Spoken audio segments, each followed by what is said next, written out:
You're standing at the edge of something you shouldn't see. A circular opening in cracked concrete, half hidden behind a municipal building most people walk past every single day without looking twice. The metal grate has been pried aside, not recently, judging by the rust blooms at the edges. And below, there's only darkness and the faint smell of wet stone and something else. Something old. Not decay exactly. More like memory. The kind of scent that makes you think of places where time moves differently. Where the 19th century never quite left. Where gas lamps once flickered against limestone walls, and men descended with nothing but rope and faith and the terrible knowledge that the city above needed what lay below. You crouch at the opening, listen, and from somewhere deep in that throat of earth and brick you hear it. Water moving. Not the clean rush of modern pipes. Something slower, older. The patient whisper of liquid that's been finding its way through stone since before your grandparents were born. And maybe, just maybe, if you're very quiet, you can hear the echo of footsteps that stopped walking 70 years ago. Let's go down. The first thing you notice, as your feet find the iron rungs bolted into the shaft wall, is the temperature change.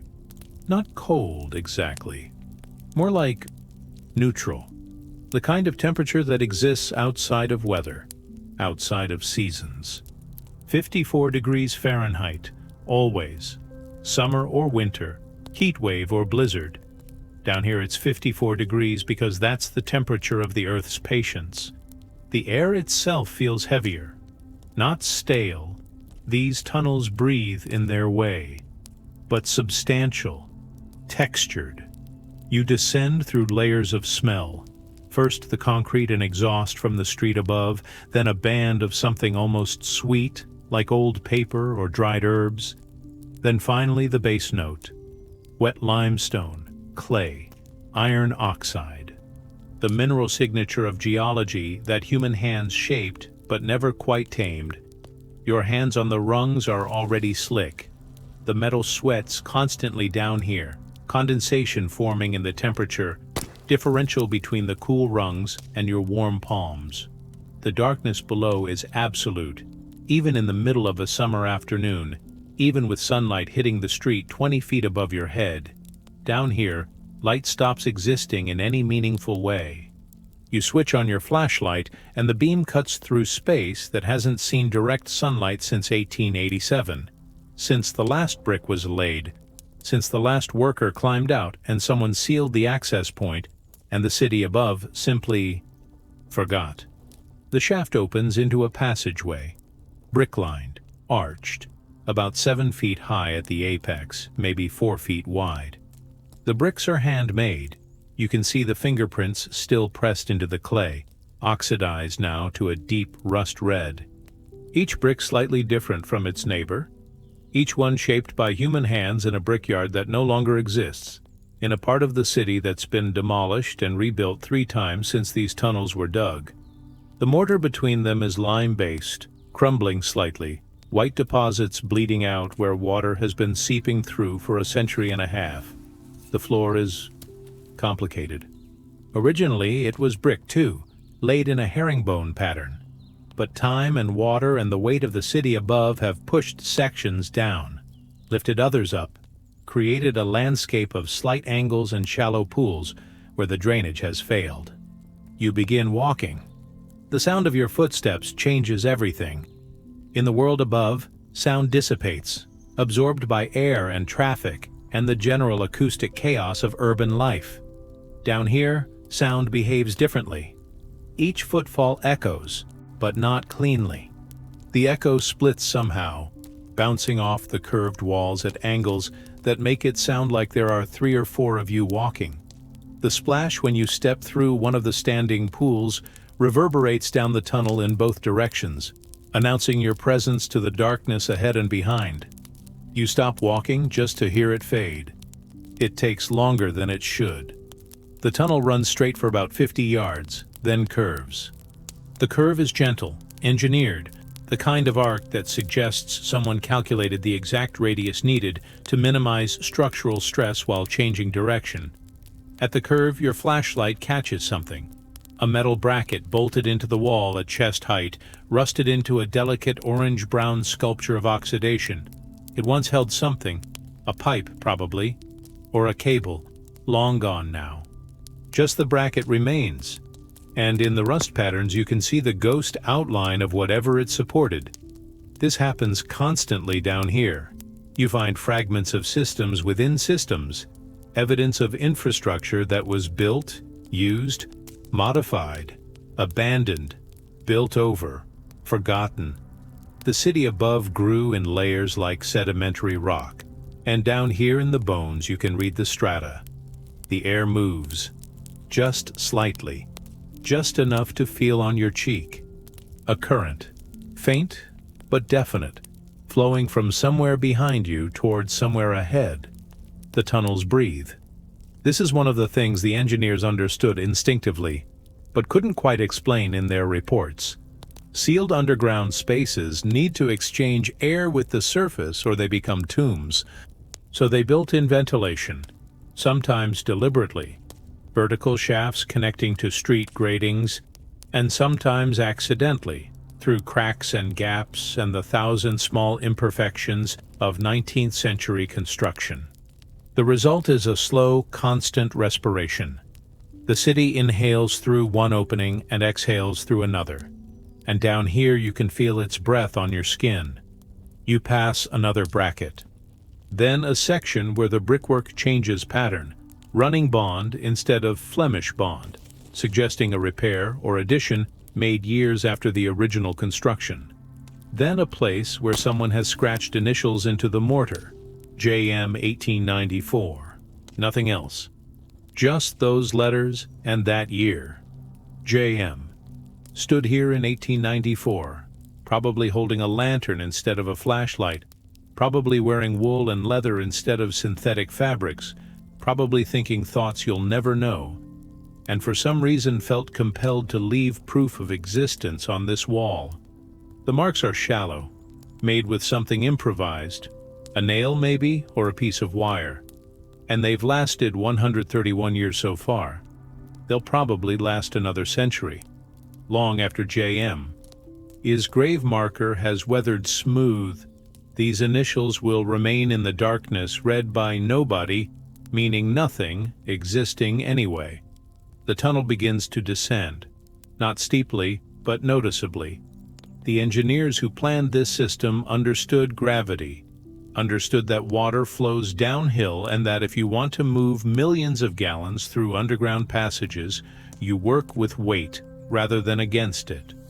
The grade is gentle, maybe 1%, a foot of elevation loss for every 100 feet of horizontal distance.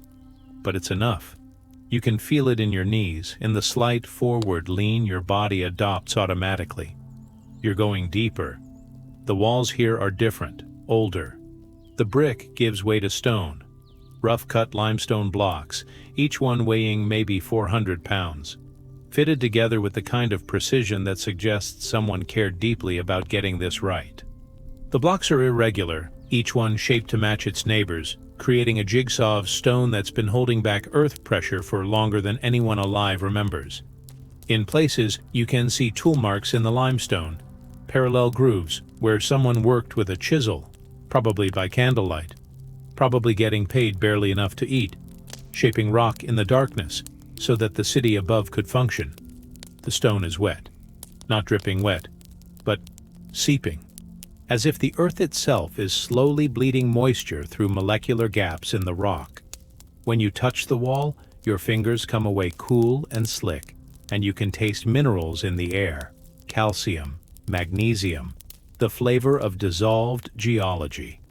The passage opens into a chamber. Your flashlight beam doesn't reach the far wall, which means this space is large, larger than the tunnel.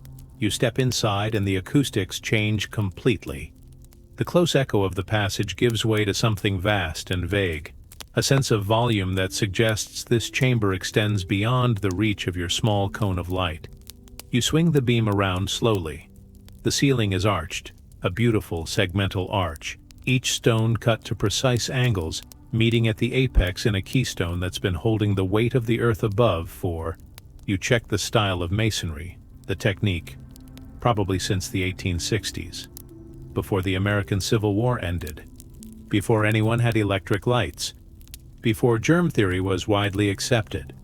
Someone designed this arch using mathematics and empirical knowledge passed down from Roman engineers, and it's still standing because stone, properly shaped and properly placed, doesn't fail on human timescales. The chamber floor is lower than the tunnel floor. You descend 3 brick steps, each one worn smooth in the center where countless feet have walked, and find yourself standing in a space that feels almost ceremonial. The walls are lined with alcoves, regular intervals, each one about 2 feet wide and 3 feet deep. Empty now, but you can see the rust stains where metal pipes once rested. This was a junction, you realize.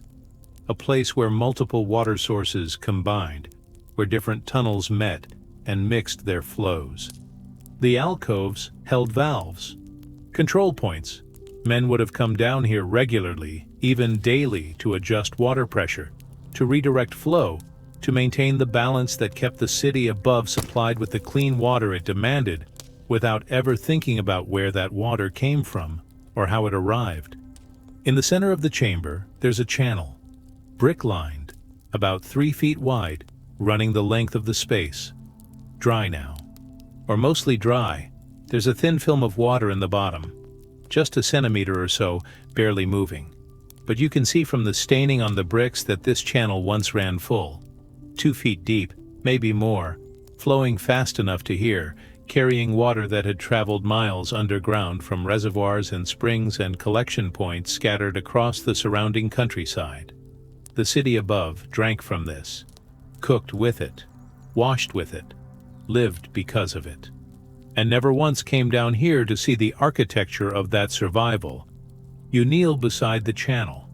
The bricks at the bottom are smooth, polished almost, worn by decades of water moving at pressure. They have a gloss to them, a patina that only forms under specific conditions. Constant moisture, constant friction, constant patient erosion. You run your fingers along the surface, and it feels like touching time itself. How many gallons passed over these bricks? How many tons of water abraded them molecule by molecule year after year, until the rough texture of fired clay became this smooth curve? The math is staggering. The city above consumed millions of gallons daily, for decades. And it all flowed through channels like this, through tunnels and pipes and chambers that nobody living has ever seen, maintained by workers whose names appear in no records except maybe fading payroll ledgers and archives nobody reads. The chamber has 4 exits. Not counting the tunnel you entered through, there are 3 other openings, each one leading away into darkness that your flashlight can't penetrate. One heads north. You can tell from the slight magnetic pull in your gut, the internal compass everyone carries and nobody trusts. One heads east. One descends further still. You choose the descending passage because that's where the real history is. The oldest layers, the first excavations. The tunnels that were dug when this city was barely more than a collection of buildings and hope. When the decision was made that this place, this specific geographic point with its particular combination of river access and elevated ground and proximity to resources, would become permanent, would become civilization, would need infrastructure. The descending tunnel is narrow, narrower than the others. You have to turn slightly sideways to move through it comfortably, and the ceiling drops low enough that you instinctively duck even though there's technically clearance. The walls here aren't brick or stone, they're older. Raw earth, mostly, shored up with timber.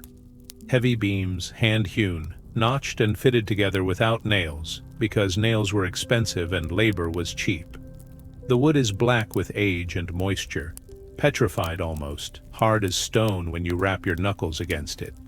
In places, you can see the axe marks where someone shaped these beams, each mark a swing of an arm, each swing connected to a human being who's been dead for 150 years, whose name you'll never know, whose life was spent in physical labor that modern bodies can barely imagine. The timber is failing, not catastrophically, not yet, but you can see the signs, cracks forming in the grain. Sections where the wood has compressed under the weight above, where decades of earth pressure have slowly crushed the cellulose structure. There are gaps now where timbers used to meet flush. Small gaps, just a few millimeters, but through those gaps you can see earth, soil, the raw material of the planet, held back by increasingly unreliable wood, pressing inward with the patient insistence of geology. This tunnel won't last another 50 years, maybe not another 20. Eventually, maybe during a heavy rain that saturates the soil above, maybe during an earthquake that nobody feels on the surface but that rattles these deep spaces just enough. Eventually, one of these timbers will fail, will crack, will give way, and the earth will reclaim this passage. We'll fill it with soil and rock and the compressed weight of everything above, and the tunnel will cease to exist as a void and become instead a memory held only in old maps and engineering surveys that nobody reads. But for now, for this moment, you can still walk through, can still descend deeper into the city's buried history. The passage narrows further, the walls close in. Your shoulders brush against earth on both sides now, and you have to lower your head to avoid the timber ceiling. The air here is thicker somehow, heavier, older. You're breathing atmosphere that hasn't mixed with the surface in months, maybe years. Down here, beneath the deepest basements of the buildings above, beneath the utility lines and subway tunnels and sewer mains, beneath all the modern infrastructure that's been layered on top like geological strata, you're in the original excavation, the first human-made void, the beginning of everything that came after.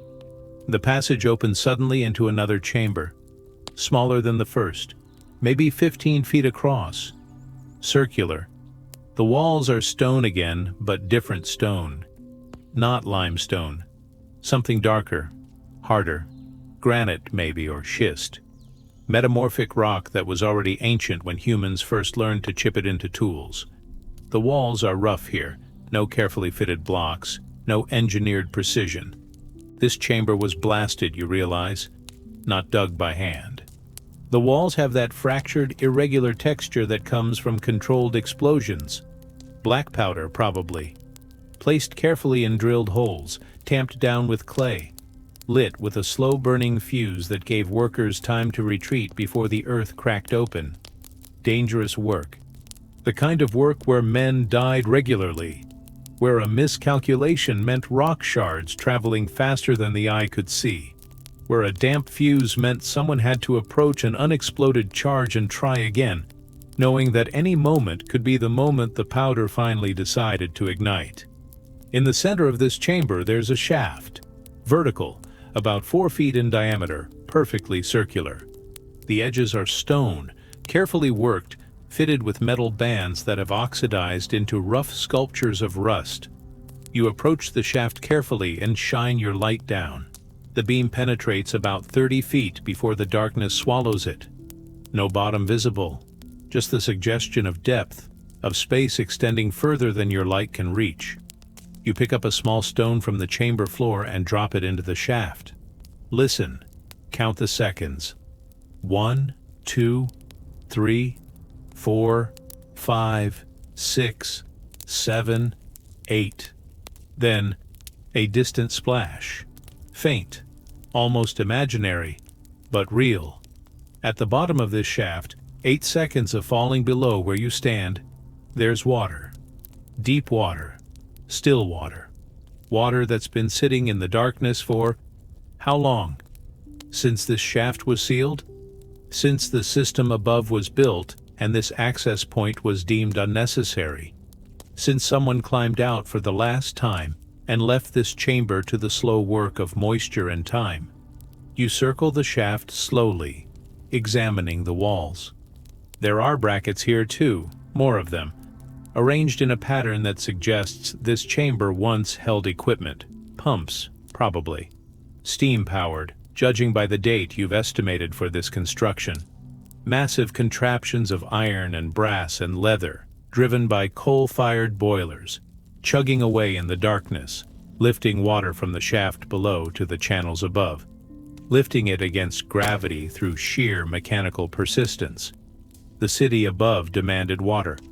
The aquifers below provided water, but between demand and supply was this gap, literal and metaphorical, that required human ingenuity and human labor, and these massive patient machines working in chambers nobody ever saw. The brackets are empty now. The pumps are gone, removed when the system was upgraded, probably. Hauled up to the surface in pieces, sold for scrap, melted down and reformed into... what? Rails? Nails? Supports for buildings that are themselves now demolished? The metals we use flow through time in cycles, material incarnations rising and falling like human lives, each object containing atoms that were once parts of other objects that will become parts of future objects in an endless circulation of usefulness and obsolescence. The iron that held back water pressure in this chamber is still iron, still atoms of Fe56, stable and patient, just shaped differently now. Just serving different purposes, just forgotten in its original form. You sit on the edge of the shaft. Carefully. The stone here is worn smooth. Someone else sat here once, many times, probably waiting for pumps to prime, or shifts to end, or the foreman to give the signal to ascend. You can almost feel the ghost of that presence. The impression of human weariness soaked into stone. This was someone's job. Every day. Descend into darkness, monitor equipment, keep the water flowing, ascend into daylight, sleep, repeat. For months, for years, for however long this system required human attendance before automation or centralization or simply obsolescence made these deep chambers unnecessary. The shaft exhales. You feel it distinctly now. A current of air rising from below, cool and damp, and carrying smells you can't quite identify. Mineral, definitely, but also something else. Something almost like vegetation, like rot, like life happening in places life shouldn't be able to happen. Deep aquifers aren't sterile. Water that's been underground for decades or centuries still hosts ecosystems, bacterial, fungal, microbial, life forms that adapted to darkness and pressure and the slow chemistry of dissolved rock. That's what you're smelling. The breath of a buried biosphere, invisible and patient, living on timescales human minds struggle to comprehend. You stand. Return to the chamber's perimeter. Notice now what you missed before. The walls have writing on them. Not graffiti exactly. More like records. Engineering notes scratched directly into the stone with metal tools. Numbers, mostly. Measurements, dates. April 12th, 1873, 47 feet. June 3rd, 1873, 52 feet. September 19th, 1873, 58 feet. A chronicle of excavation depth recorded directly onto the walls as the shaft was dug deeper. Each entry represents weeks of labor. Weeks of men descending into progressively deeper darkness, drilling and blasting and hauling rock upward bucket by bucket, foot by foot, until finally water was reached, until the aquifer was tapped, until the city's thirst could be satisfied from this deep source. There's poetry in those numbers, brutal poetry. The kind that emerges from necessity rather than art. 58 feet of vertical excavation through solid rock, using hand tools and black powder and human muscle. No power equipment, no OSHA regulations, no safety protocols beyond don't stand near the explosion. Just men and stone and the knowledge that the city above needed water and would pay money, not much but some, for the labor of extracting it. How many injuries aren't recorded in those numbers? How many crushed hands, broken bones, damaged lungs from rock dust and powder smoke? How many workers descended this shaft one morning and never ascended? The walls don't say. The walls only measure progress. 47 feet, 52 feet, 58 feet. The rest is silence. You leave the chamber through a different passage. Not ascending yet, You're not ready to surface, to return to the noise and light and 21st century overhead. You want to go deeper still, want to find the oldest tunnels, the first excavations, the primordial infrastructure that everything else was built upon.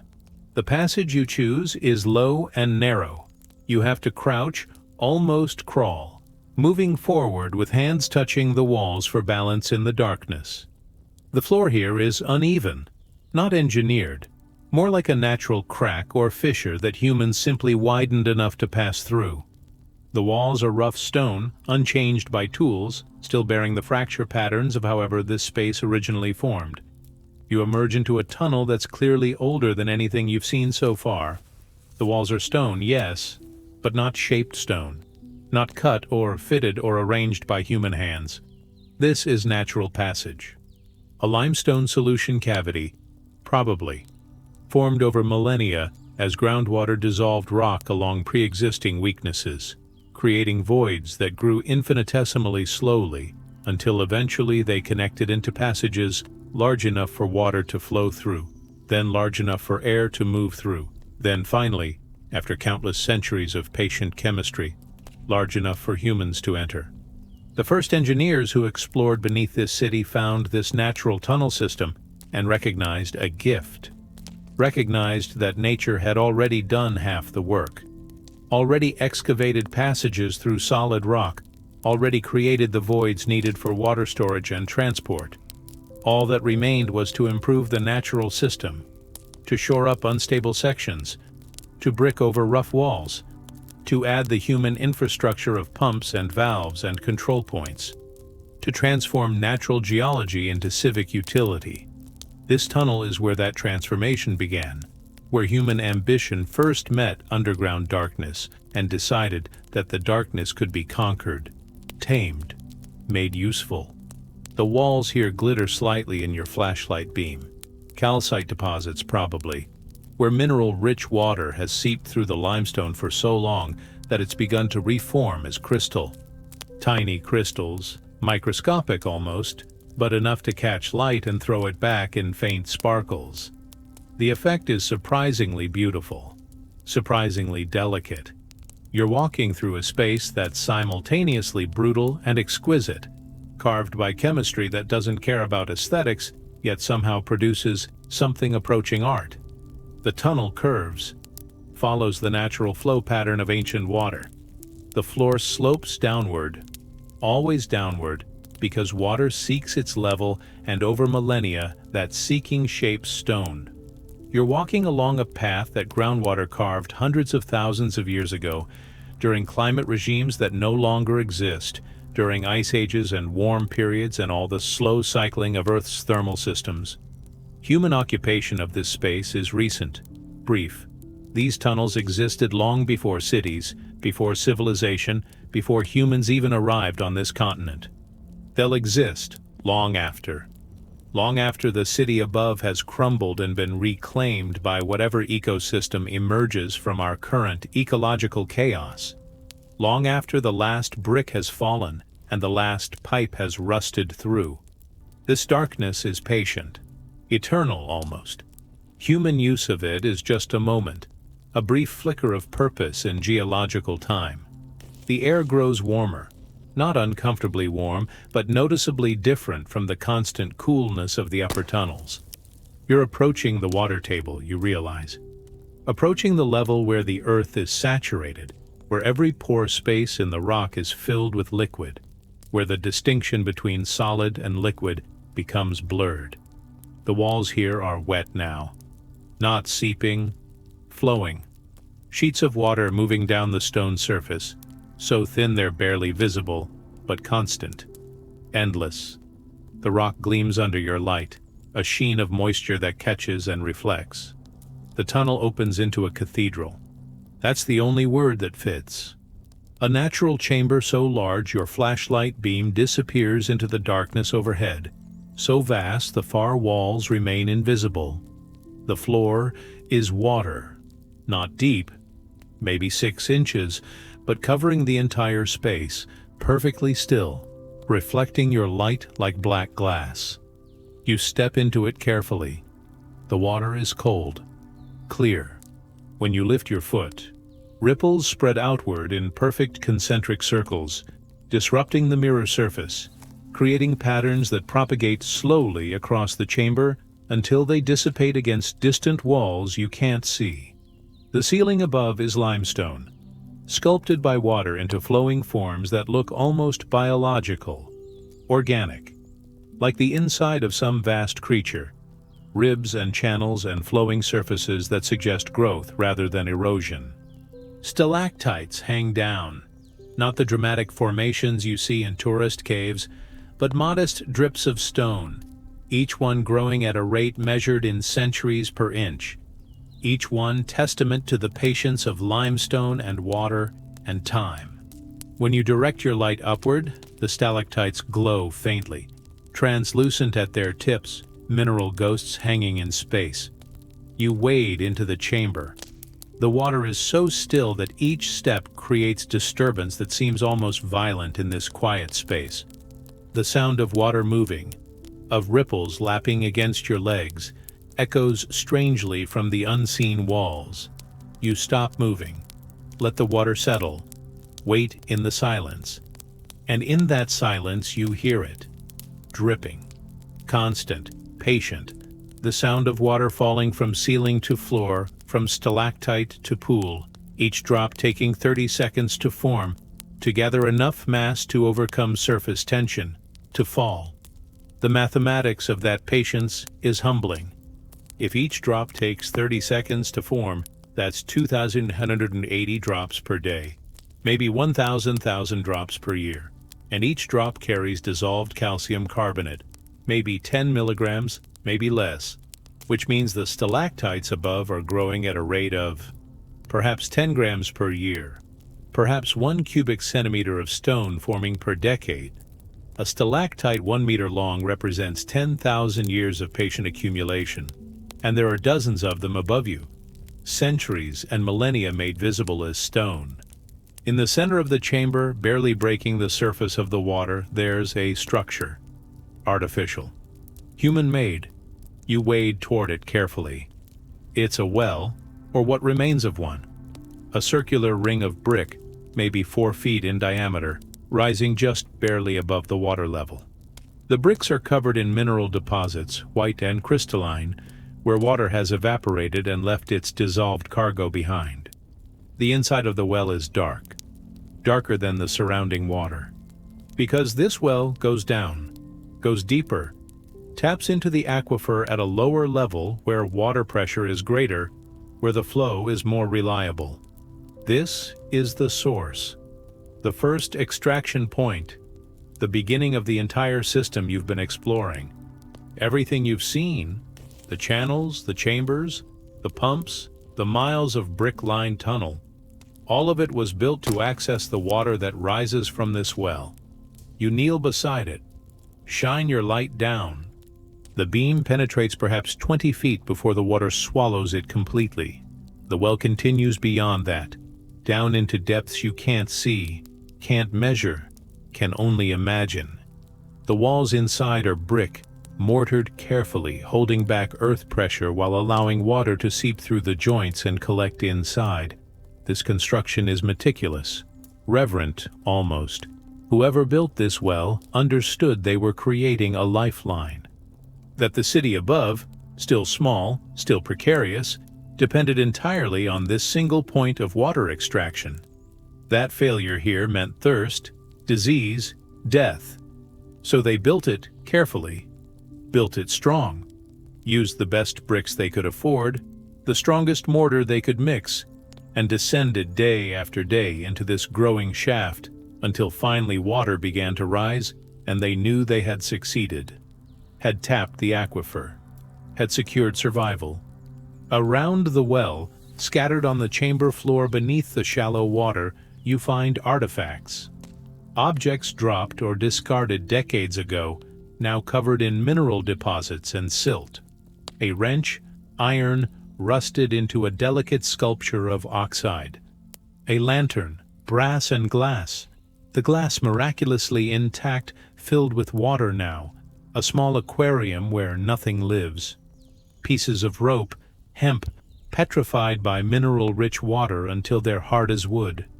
A leather boot, collapsing now, the leather degraded but still recognizable, still shaped by the foot that once wore it.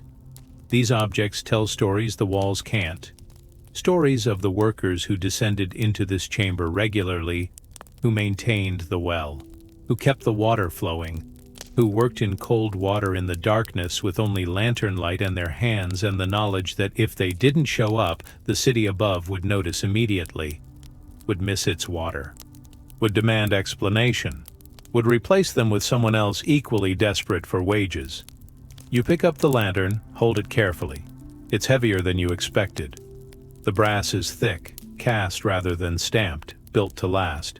The glass chimney is hand-blown, slightly irregular, clouded now by mineral deposits but still intact after you do the math, estimate the age of this chamber's construction. After perhaps 140 years underwater, the lantern still has oil in it. Or something that was oil. A dark sludge now, hydrocarbons that have separated and oxidized and become something else over decades of submersion. You imagine this lantern lit. Imagine the warm glow it would have cast on these stone walls. Imagine the worker who held it, who pumped air into it to maintain pressure, who trimmed the wick when it burned unevenly, who relied on it as their only source of light in this absolute darkness. That worker is dead, has been dead for perhaps a century. But the lantern remains, outlasted its user, outlasted the era that created it, still exists, functionless now, meaning nothing, existing anyway. You set the lantern back down gently, let it return to its rest beneath the water, return to its slow process of mineralization, of becoming part of the stone floor, of transitioning from artifact to geology. In another century, maybe two, it will be completely encased in limestone, will be indistinguishable from the rock around it except as a slight irregularity in the floor's surface. And eventually, even that irregularity will wear smooth. Water is patient. Stone is patient. Given enough time, human traces disappear. You wade back to the chamber's edge. Choose another passage. This one slopes upward slightly, not leading to the surface. You're not ready for the surface yet, but to a different level, a different layer of history. The passage is brick-lined here, engineered, part of the formal system. The bricks are wet, slick, covered in places with a thin film of biological growth. Not quite moss, not quite algae, but some photosynthetic organism that is adapted to survive on the trace amounts of light that somehow reach this deep. Or perhaps it's not photosynthetic. Perhaps it feeds on chemicals, on the dissolved minerals in the water, on sulfur or iron or manganese. Life finds ways, even in places that seem utterly hostile to life. Even in the darkness, the passage climbs. You feel it in your thighs, in your breathing, in the shift of weight required to move upward. The air grows cooler again, drier. You're leaving the water table behind, rising back into the dry stone layers where human excavation dominates over natural formation. The walls here show signs of repair, of modification. Sections where the original brick has been supplemented with concrete. Patches where the mortar has been replaced. Evidence that this tunnel has been maintained, at least sporadically, at least in decades recent enough that concrete was available. This surprises you. You had assumed these tunnels were entirely abandoned, entirely forgotten. But someone knows they exist. Someone comes down occasionally to check on them. Some city worker, probably, following procedures written decades ago, descending into darkness because the job description says to, filing reports nobody reads. You emerge into another junction chamber, smaller than the first, more utilitarian. The walls are concrete here, poured rather than laid, and the floor is smooth industrial, designed for efficiency rather than craft. This chamber dates from the early 20th century, you estimate. Maybe 1920s or 30s. An era when the original Victorian infrastructure was being upgraded, when the city above had grown too large for hand-dug wells and brick-lined channels, when engineers with slide rules and confidence decided that the underground needed to be rationalized, modernized, brought into the age of systematic efficiency. The chamber contains pipes, large pipes, cast iron mostly, although you see some steel, some sections that might be clay or concrete. The pipes run along the walls, supported by brackets, entering and exiting through openings that have been drilled or cast into the concrete. Each pipe is labeled, although the paint has faded and chipped and in places become illegible. You can make out fragments: main line 7 on one pipe, supply trunk B on another, emergency overflow on a third, a taxonomy of flow, a hierarchy of water movement, all reduced to stenciled words, slowly disappearing into rust. Some pipes are still active. You can hear water moving through them, not rushing, but flowing steadily. The sound muted by the pipe walls, but distinctly present if you press your ear against the iron. The metal vibrates slightly, transmitting the energy of thousands of gallons moving past per minute, serving neighborhoods above that have no idea this chamber exists. Other pipes are silent, dry, abandoned when the system was reconfigured, when neighborhoods were demolished or water sources were redirected or demand patterns changed. These silent pipes are corroding faster. Without the protective effect of flowing water, without the slight positive pressure that keeps external moisture from seeping through joints, they're rusting from the inside out. In some sections, the rust has progressed enough that you can see pinhole leaks, tiny spots where the iron has oxidized completely through and the pipe's interior is exposed to the chamber's air. The rust around these holes is bright orange, fresh-looking, actively growing. These pipes are dying. In another decade or two, they'll fail completely. Will spring leaks too large to ignore. And then either they'll be repaired, unlikely, given how thoroughly this level of the system has been forgotten, or they'll simply be abandoned, written off, left to rust away in the darkness while the water is routed through other channels, through newer pipes in newer tunnels that will eventually become old tunnels themselves. You notice now, examining the chamber more carefully, that there are valves. Large valves, wheel-operated, positioned at strategic points where pipes branch or connect. The wheels are iron, spoked like ship's wheels, sized for two-handed operation. They're locked in place by rust and time, frozen in whatever position they were last set. You try turning one experimentally. Put your weight into it. Feel nothing but unyielding resistance. The valve hasn't moved in decades, might never move again. The lubricants that once allowed smooth operation have congealed or evaporated. The metal surfaces that once slid against each other have corroded together into a single mass. This valve is no longer a functional mechanism. It's become a sculpture of its former purpose, still recognizable, still obviously designed for a function, but no longer capable of performing that function. Technology has a life cycle, just like organisms. It's born, functions, ages, fails, becomes artifact. On the wall beside the largest valve, there's a placard, metal riveted into the concrete. The text is raised, stamped into the metal rather than painted on, which means it's still legible even though the metal is corroded.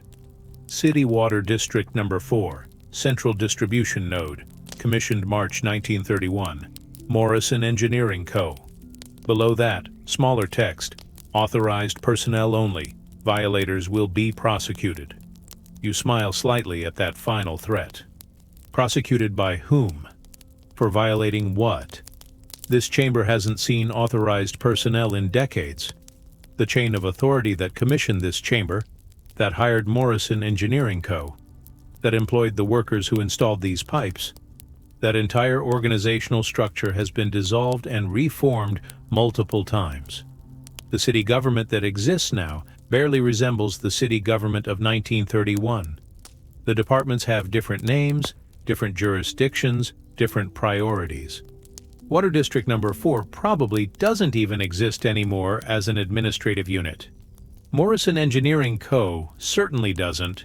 You've never heard of them, and a company successful enough to win city contracts in 1931 would surely still be known if it still existed. So the threat on this placard is empty, meaningless, directed at a public that doesn't come here, enforced by an authority that doesn't exist, protecting a system that nobody remembers. You leave the chamber through yet another passage. This one is different, newer. The walls are smooth concrete, the floor is level and clean, the ceiling is high enough to stand upright comfortably. This tunnel was built in the modern era, maybe 1960s or 70s you estimate, based on the construction techniques. This is utility access, probably. A maintenance corridor connecting this old system to newer infrastructure. The lighting fixtures are still in place, although no power runs to them now. Fluorescent tubes, encased in plastic covers designed to protect them from moisture, mounted at regular intervals along the ceiling. Without power, they're just tubes of glass containing mercury vapor and phosphor coating. Inert. Waiting. You walk this tunnel for what feels like a long time. The distance is hard to judge underground. Without landmarks, without the usual visual references, you lose track of how far you've traveled. Could be 100 yards, could be half a mile. The tunnel runs straight, unchanging, hypnotic in its repetition. Concrete walls, concrete floor, concrete ceiling, fluorescent fixtures. Concrete walls, concrete floor, concrete ceiling, fluorescent fixtures. The monotony becomes meditative. Your footsteps echo rhythmically. Your breathing falls into pattern. You're walking through a liminal space, a connector, a place designed only for transition, not meant to be inhabited or noticed, just traversed, a functional void.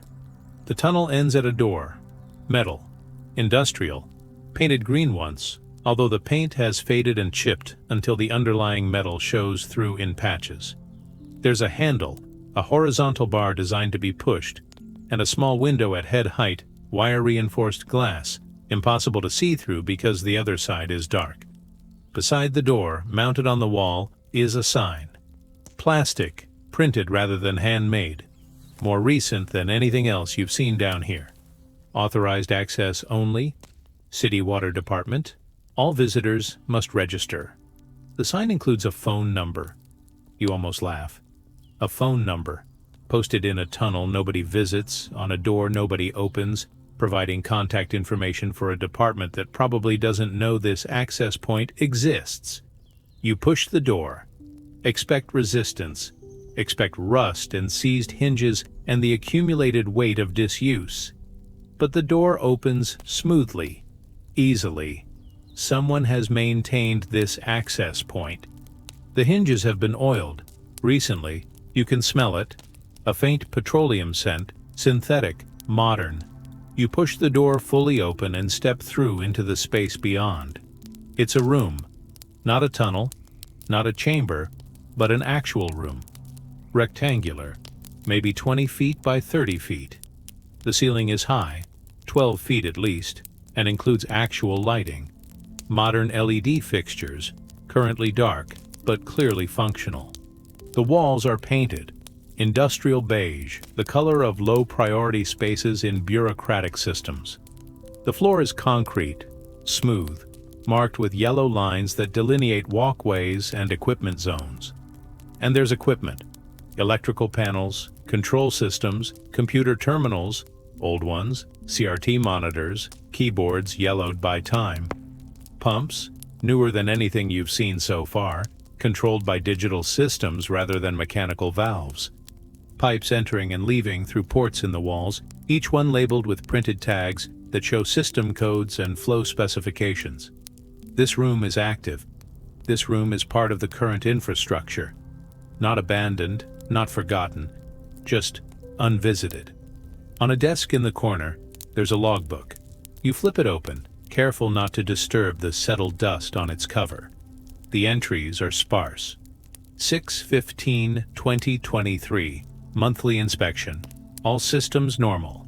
J. Harrison. Yevon 7/20/2023. Monthly inspection. Replaced pressure sensor on pump. 3. J. Harrison. 8/17/2023. Monthly inspection. All systems normal. J. Harrison. The pattern continues. Monthly visits, lasting probably no more than an hour. Checking systems, recording readings, performing minimal maintenance. J. Harrison knows this room exists, knows how to reach it, descends into the system regularly, walks through the tunnels you've been exploring, enters this room, does the job, leaves. Returns to the surface, to daylight, to a city that has no idea these spaces exist below its feet. You imagine J. Harrison. Try to picture the kind of person who does this work, who descends monthly into darkness, who walks alone through tunnels that haven't seen another human in decades, who performs maintenance on systems that would take weeks or months to fail if neglected, who files reports that probably nobody reads. Is J. Harrison passionate about this work? Indifferent? Does J. Harrison feel the weight of history in these tunnels? Or is it just a job? Just another task in a long list of municipal responsibilities? You'll never know. You'll never meet J. Harrison. Your paths through these tunnels will never intersect. You're here without authorization, without permission, trespassing technically, although nobody will ever know. And J. Harrison is elsewhere, working other tunnels perhaps. Or above ground, writing reports, ordering parts, living a life that includes this underground realm as just one component among many. You leave the room, pull the door closed behind you. The mechanism latches automatically, smoothly. Return to the concrete corridor. But instead of retracing your path, you choose a different door. There are 3 other exits from this room, each one leading to different sections of the system, different tunnels, different eras of construction. You choose the oldest-looking door. Wooden, surprisingly. Heavy timber, reinforced with iron straps, hung on hinges that look handmade, forged rather than cast. This door is original to whatever structure this room was built into. This door predates the modernization, predates the concrete corridor you just walked through. This door is a portal to the earliest system. The door resists. Not locked, just swollen with moisture, the wood expanded until it binds against the frame. You put your shoulder into it, push hard. Feel it give suddenly, swinging open with a groan that echoes through the space beyond. You step through into darkness again. Your flashlight reveals a tunnel that's radically different from anything you've seen. The walls are stone, but not worked stone. Not carefully fitted blocks or engineered surfaces. These are rough walls, barely modified from their natural state. The ceiling is low. You have to duck constantly, sometimes crouch. The floor is uneven, scattered with rocks and accumulated sediment. This tunnel is old. Old enough that the concepts of engineering that dominate the rest of the system hadn't been fully developed yet. This tunnel was dug, not built. Excavated by men with shovels and picks, by hand, foot by foot, following whatever path seemed easiest through the rock. The air here is different. Stale. Not in a dangerous way, not depleted of oxygen or filled with toxic gases, but stale in the sense that it hasn't moved much, hasn't exchanged with the surface in a long time. You can taste it. Rock dust, moisture, and something else. Something organic. Not decay, not exactly, but the flavor of biological processes happening very slowly in the darkness. Microorganisms breaking down the trace organic material that reaches these depths. Fungi extending filaments through the rock. Life at the edge of life, existing on energy gradients so minimal that movement and growth happen on timescales longer than human attention spans. You move forward carefully. The tunnel twists, following natural weaknesses in the rock. The walls occasionally show tool marks, chisel strikes, pick scrapes, evidence of human intervention, of widening and shaping, but mostly this passage follows the path that water carved long before humans arrived. You're walking through geology, through time made visible as stone.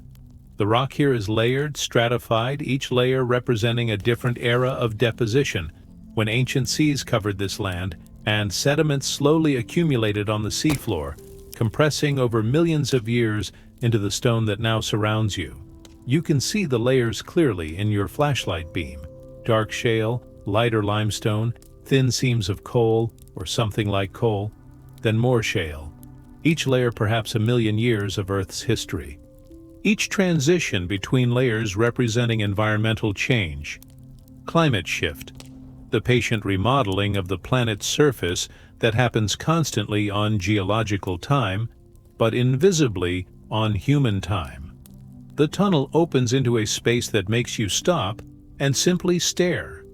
It's not large, maybe 10 feet across, but it's been modified so extensively, so strangely, that it takes time to understand what you're seeing. The walls have been carved, not smoothed or finished, but carved deliberately, decorated, turned into something approaching art. The carvings are crude, done with simple tools, but they're intentional. Patterns mostly. Geometric designs, spirals, cross-hatching, parallel lines that follow the natural curves of the rock. And symbols. You recognize some.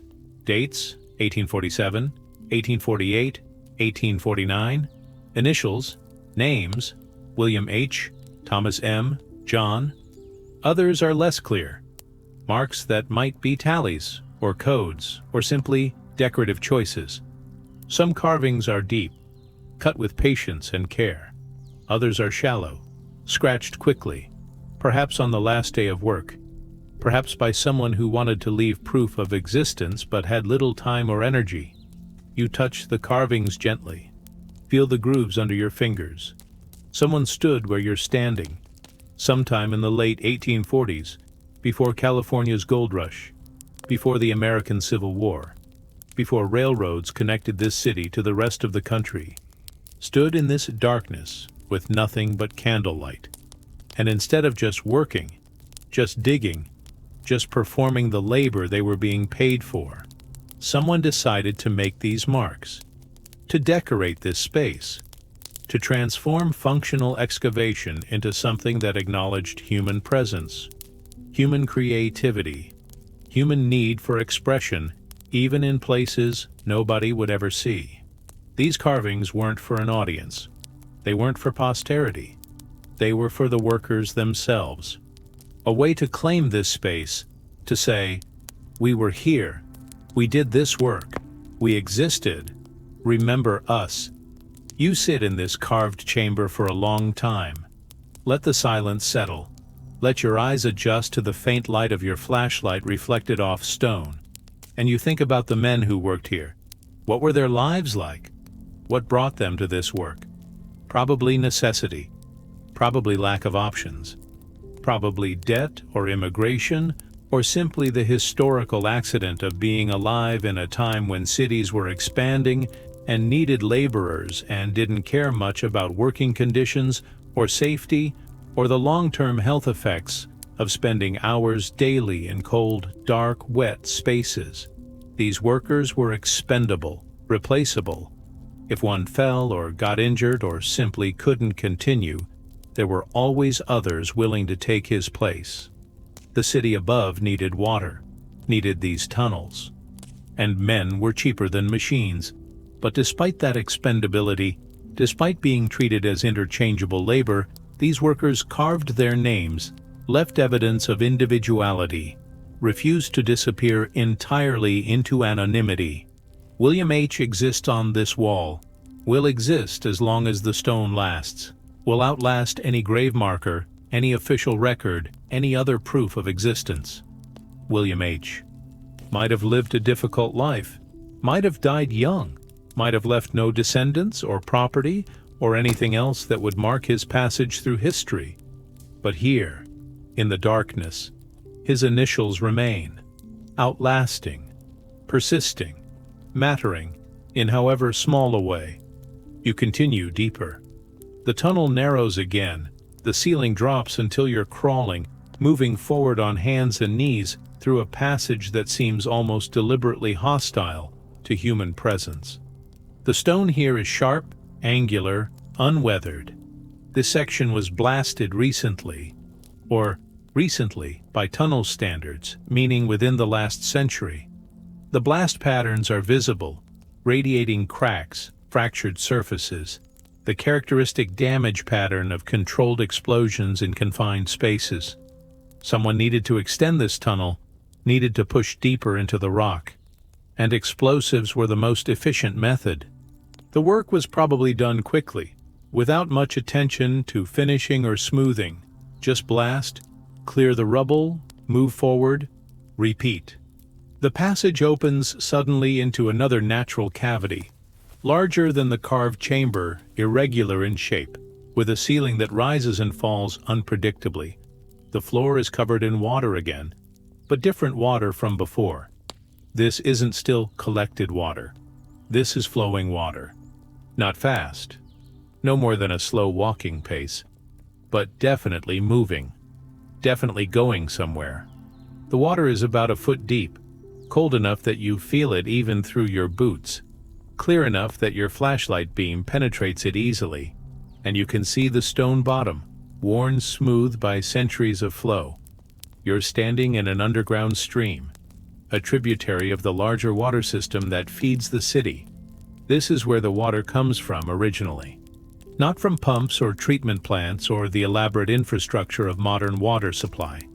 From here, from natural springs and seeps and the slow collection of groundwater that emerges in places like this, where the water table intersects with natural cavities, where geology and hydrology combine to create flow. You follow the stream, wade through it, feeling the current pressing gently against your legs. The tunnel follows the water, or perhaps it's more accurate to say, the water defined the tunnel originally, and humans simply widened it. The walls here are limestone, polished by water, sculpted into flowing forms that echo the movement of liquid. The ceiling is scalloped, eroded into smooth curves that look almost biological, almost like the inside of an esophagus or intestine. Water carves stone according to specific patterns, according to the physics of turbulence and dissolution, and the result is organic looking even though nothing living shaped it. The stream emerges into another cathedral, bigger than the last, much bigger. Your flashlight can't reach the walls or ceiling. You're standing at the edge of what feels like an underground lake, although lake implies stillness and this water is moving, flowing in currents you can see by watching particles of suspended sediment swirl and circulate. The sound here is different too, not the silence of the dry tunnels or the quiet dripping of the smaller chambers. Here there's a constant white noise, a susurrus of water moving against stone, water falling from unseen heights, water flowing toward unseen outlets. It's almost peaceful, almost like the ocean, but underground, enclosed, trapped in stone. You walk along the edge of this water body carefully. The floor here is slippery, covered in a thin layer of biofilm, bacteria and algae and other microorganisms that have colonized this boundary between rock and water. Your feet slide slightly with each step. You move slowly, testing your weight before committing to each movement. The last thing you want is to fall in this water. Not because it's dangerous exactly, the current isn't strong enough to pull you under or sweep you away, but because getting thoroughly wet down here in the cold darkness would transform this exploration from adventure into potential medical emergency. Hypothermia happens faster than people expect, and nobody knows you're here. Nobody would come looking. Partway around the perimeter of this underground water body, you find another structure, human-made. A platform built from heavy timbers, extending out over the water about 10 feet. The wood is black with age and wet with constant moisture, but it's solid still. You test it carefully, applying weight gradually. It holds. You walk out onto the platform and find yourself suspended over dark water, surrounded by darkness in all directions, existing in a tiny pool of flashlight illumination that barely pushes back the encompassing void. This platform was built for a purpose. You examine it looking for clues. There are rope marks on the beams, deep grooves worn into the wood by rope under tension, rope that was tied and retied countless times, rope that supported weight. This was a loading platform, you realize. A place where workers could stand to lower equipment or materials into the water, or raise things out of it. Pumps, perhaps, or measurement devices, or samples of the water itself brought up for testing. In the center of the platform there's a metal ring, cast iron thick enough to support substantial weight, bolted through the planks into the support beams below. The ring is corroded but intact. You touch it, feel the rough texture of oxidized metal. This ring has held weights you can't imagine. Tons of equipment probably, lowered slowly into the water, positioned precisely, then left to operate in the cold darkness while workers return to the surface. The machinery that ran the early water system was massive, heavy, built to last. Moving it required block and tackle, ropes and chains, human muscle, and careful coordination. And this ring was part of that system. This simple iron circle participated in the monumental task of bringing water to the city above. You sit on the edge of the platform, legs dangling over the water, and let the scale of this place settle into your understanding. You're deep underground. Deeper than basements, deeper than subway tunnels, deeper than any part of the city that residents ever see or think about. You're in the foundational void, the negative space that was carved out so the positive space above could exist. Cities aren't just buildings and streets, they're also absences, deliberate voids, spaces that were excavated and maintained and kept empty so that the infrastructure of civilization could flow through them. Water, sewage, electricity, communications, heat, cooling, all of it requires hollow passages through otherwise solid earth. Requires someone to dig those passages, someone to maintain them, someone to remember they exist. But memory is fragile. Systems get upgraded, routes get changed, new tunnels bypass old tunnels, and gradually the old spaces are forgotten. Not deliberately, not through any conscious decision, just through entropy, through the natural disorder that accumulates over time.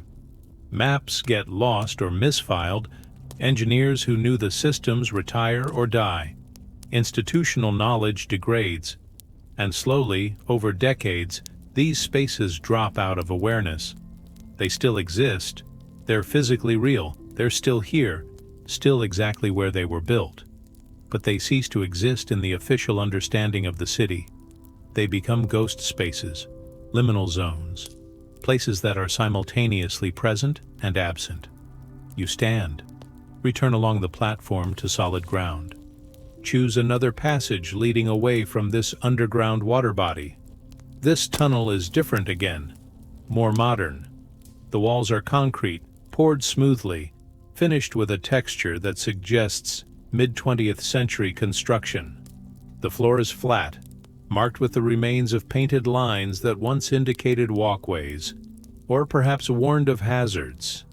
The ceiling includes pipes, insulated pipes wrapped in material that might be asbestos or fiberglass or some other now questionable material that seemed perfectly reasonable in the 1950s or 60s.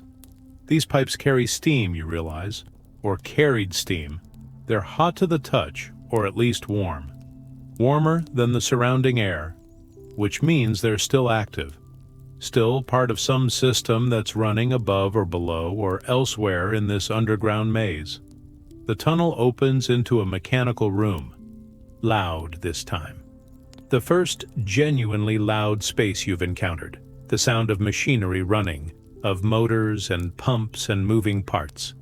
The room is large, industrial, filled with equipment that looks simultaneously ancient and maintained. Pumps the size of automobiles, pipes as thick as your torso, valve assemblies with wheels that would require 2 people to turn, electric motors, dusty but operational, turning shafts that drive mechanisms you can't fully see. And above it all, the sound. A thrum, a vibration, the deep bass note of large motors operating at steady state. This room is doing work, real work, right now, as you stand here. There are lights in this room. Actual lights. Fluorescent fixtures, some working, some not. The working ones cast a harsh, flat illumination that makes everything look worse than it probably is. The non-working ones hang dark, tubes burned out, fixtures broken, waiting for maintenance that might never come. In the mixed light and shadow, you can see details you couldn't see with just your flashlight. Gauges on the pipes, most reading normal ranges, some pinned at maximum or minimum in ways that suggest they stopped working long ago and nobody bothered to replace them. Control panels, ancient compared to modern electronics, full of switches and indicators and meter displays. Some indicators are lit, green lights, red lights, amber lights blinking at various frequencies. Others are dark. The panel looks like a Christmas tree designed by someone who'd never seen Christmas, or like a circuit board at macro scale, or like the control surface of some vast, incomprehensible machine, which in a sense it is. You approach one of the pumps, it's operating, the motor running, the shaft spinning, the impeller inside pushing water at pressure through pipes that lead away toward destinations unknown. The pump casing is cast iron, painted once in some institutional color, the paint now mostly flaked away. There's a brass placard on the motor housing, Worthington Pump Corporation, Model 12 LG, 1955. This pump has been running for 70 years. Not continuously, it cycles on and off based on demand, based on pressure sensors and float switches, and the automated logic of a control system that predates microprocessors. But 70 years of service. 70 years of starting and stopping, of bearing wear and seal degradation, and all the small failures that accumulate in mechanical systems, and it's still running, still functional, still doing exactly what it was designed to do in 1955. That's engineering. That's the kind of overbuilt, maintenance-friendly design that modern efficiency analysis would never permit. Too heavy, too expensive, too much material. But it lasts. Lasts through decades of neglect, of minimal maintenance, of being forgotten except for those monthly visits from Jay Harrison. You imagine the day this pump was installed. 1955, the post-war era. The city above was growing rapidly, expanding into suburbs, adding population faster than infrastructure could easily accommodate. Water demand was increasing. The old Victorian systems couldn't handle the load anymore, so engineers designed upgrades, specified equipment, wrote contracts. Companies like Worthington Pump Corporation bid on the work, won contracts, manufactured equipment, shipped it to the city, and somehow got this massive pump down here into this chamber. How did they do that? The pump weighs tons. The passages you walked through to reach this room weren't large enough to accommodate it, so there must be another access point, a larger tunnel, or perhaps these rooms were built at the same time the equipment was installed. Perhaps workers excavated this space, put the pump in place, then sealed the chamber except for small access tunnels. Perhaps this pump has been entombed here since installation, doing its work in isolation, never to leave. You explore the mechanical room thoroughly. There are 5 pumps total, all similar, all from the same era, although not all running. 2 are silent, inactive, their motors disconnected or their control switches in the off position. These backup units probably. Ready to activate if the primary pumps fail or if demand spikes beyond the capacity of the operating units. But inactive for now, gathering dust, leaking oil slowly from degraded seals. Waiting. How long have they been waiting? The dust layer suggests years, maybe decades. Maybe these backup pumps were installed as backup and have never actually run in primary service, have never fulfilled their purpose, just existed as insurance, as redundancy, as engineering margin against failure. That's the genius of old systems. They included backup capacity that modern lean systems eliminate in the name of efficiency. Modern systems run at near capacity constantly, maximizing utilization, minimizing redundancy, which works fine until something breaks, until demand spikes unexpectedly, until the failure happens that the engineers said couldn't happen because the statistical models said the probability was too low to worry about. Old systems had margin, had capacity that was expected to sit unused most of the time. Less efficient, yes, but more robust, more forgiving of the unexpected. At the far end of the mechanical room, there's an office, or what was once an office. A small room, maybe 10 feet by 12 feet, enclosed by walls that were once glass, but are now so covered in dust and grime that they're opaque.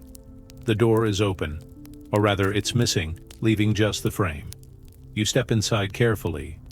The room contains furniture, a desk, metal, institutional, covered in papers and dust, a chair, office style, with wheels, the seat cushion compressed flat by decades of use or perhaps just by gravity and time. A filing cabinet, metal, 4 drawers, some open, some closed. On the walls there are posters, safety posters, mostly, from the 1950s and 60s, showing cartoon workers doing things safely, or in red-Xed circles, doing things dangerously. The art style is charming in a dated way. The warnings are simultaneously quaint and still relevant. Watch your head, check pressure before opening valves, report all leaks immediately. Good advice then. Good advice now. Physics hasn't changed. The desk papers are interesting. You sift through them carefully, trying not to disturb them too much, trying to respect that these are technically city documents, even if the city has forgotten they exist. There are log sheets mostly, pre-printed forms with columns for date, time, pump status, pressure readings, temperature, flow rate, filled out by hand in pencil or pen, the handwriting varying from neat to nearly illegible. The dates cover decades. The earliest sheet you find is from 1957. The latest is from 2003. After that, nothing. Either this office stopped being used, or the record-keeping went digital, or someone finally decided that maintaining handwritten logs in a mechanical room nobody visits wasn't worth the effort. The logs show routine, show normalcy, show day after day of systems functioning as expected. Pump 1, normal. Pump 2, normal. Pressure, 85 psi. Flow, 650 GPM. Over and over, thousands of entries, tens of thousands, all saying basically the same thing.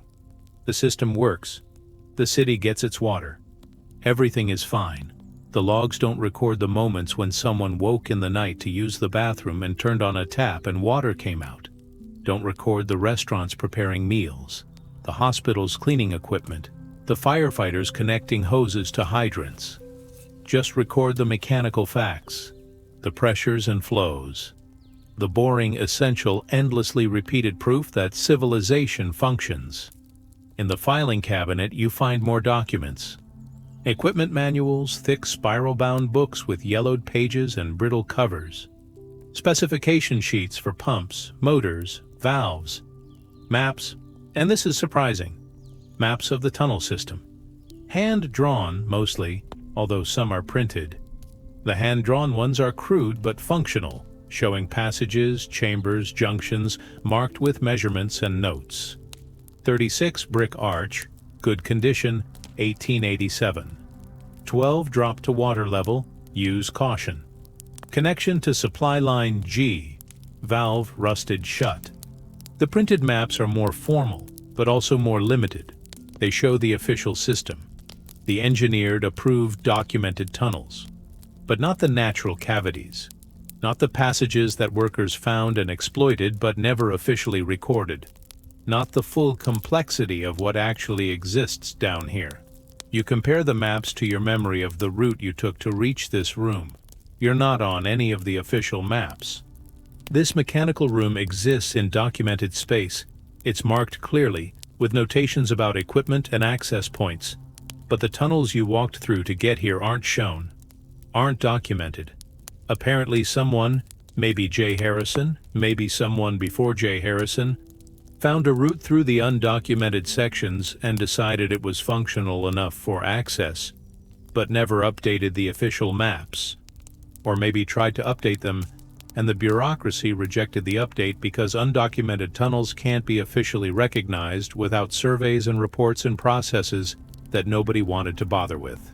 So the maps remain incomplete, remain an approximation of reality rather than a true record, and people navigate by institutional memory and exploration rather than by cartography. You pocket one of the hand-drawn maps. Not theft, you tell yourself. Preservation. This map is going to disappear eventually. The paper will degrade, or the filing cabinet will be removed when this office is finally decommissioned, or someone will decide to clean up and throw out all these old documents.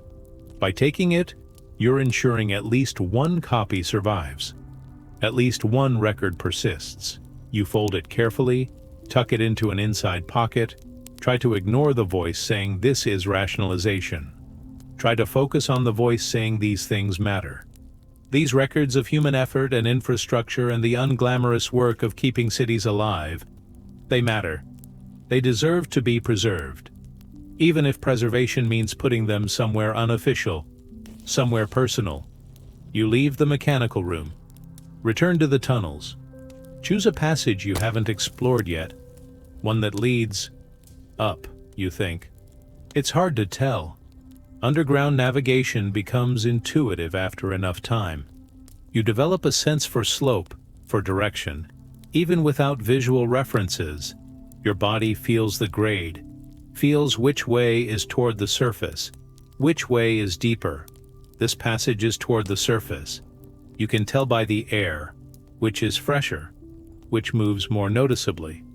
You can tell by the walls, which transition from concrete back to brick, from mid-20th century back to Victorian. You can tell by the decrease in humidity, in temperature, in the weight of the atmosphere. The passage climbs steadily. The ceiling lowers, not because the passage is getting smaller, but because the floor is rising. You're walking uphill through a tunnel that was designed for drainage, which means it was designed to let water flow down, which means you're going against the intended flow. The brick here is in better condition than in the lower levels. Drier, less efflorescence, less biological growth. These upper tunnels were less exposed to constant moisture, were designed for carrying water in contained channels, rather than being submerged or constantly wet. They've aged better as a result. The mortar is still solid in most places.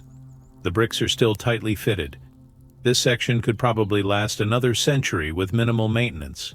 You pass side passages, small openings, barely large enough to crawl through, leading away into darkness your flashlight can't fully illuminate. You don't explore them, not now, not all of them. Some curiosities have to remain unsatisfied. Some tunnels have to stay unmapped.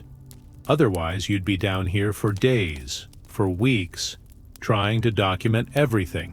Trying to explore every branch of this underground dendritic system. Instead, you choose main passages, main routes, the arterial tunnels that connect major points. The small branches can wait, can remain unknown, can preserve some mystery. The passage opens into another junction.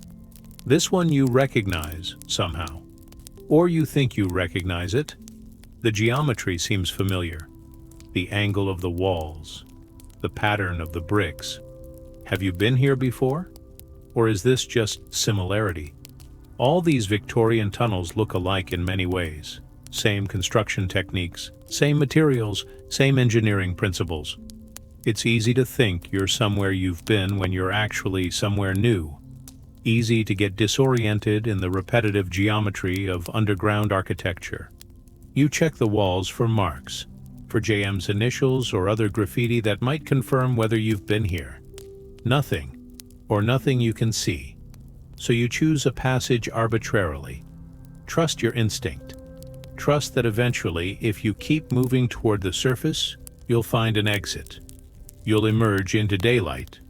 into the 21st century, into the world that forgot these spaces exist. The passage rises more steeply. You're climbing now, genuinely climbing, using your hands in places where the floor is steep enough to require balance support. The bricks here are worn on the edges, generations of hands grabbing them for support, wearing them smooth. The ceiling is low enough that you're moving in a crouch, shoulders bent, head down. Your flashlight beam bounces erratically as you climb. Shadows jump and shift. For a moment you're disoriented, can't tell up from down, can't see the passage clearly. Then your hand finds a rung. Metal. Part of a ladder. You've reached a vertical shaft. You look up. The shaft extends beyond your light's reach, but somewhere up there, you can feel it, can sense it. Somewhere up there is the surface, is air that's moved recently, is sound and light and the world you left behind when you descended. You start climbing. The rungs are wet, slippery, but they're solid, bolted firmly into the shaft walls. Each rung holds your weight without flexing. Up. One rung at a time. Up. Your legs burn. Your arms strain. How deep did you go? How far have you descended into this underground network? The climbing seems endless. Rung after rung after rung. Your breath echoes in the shaft. You pause to rest, hanging on the ladder, feeling your muscles protest. Above, the darkness continues. Below, the darkness you've left. You're suspended between, existing in a vertical void that connects two worlds. And then, light.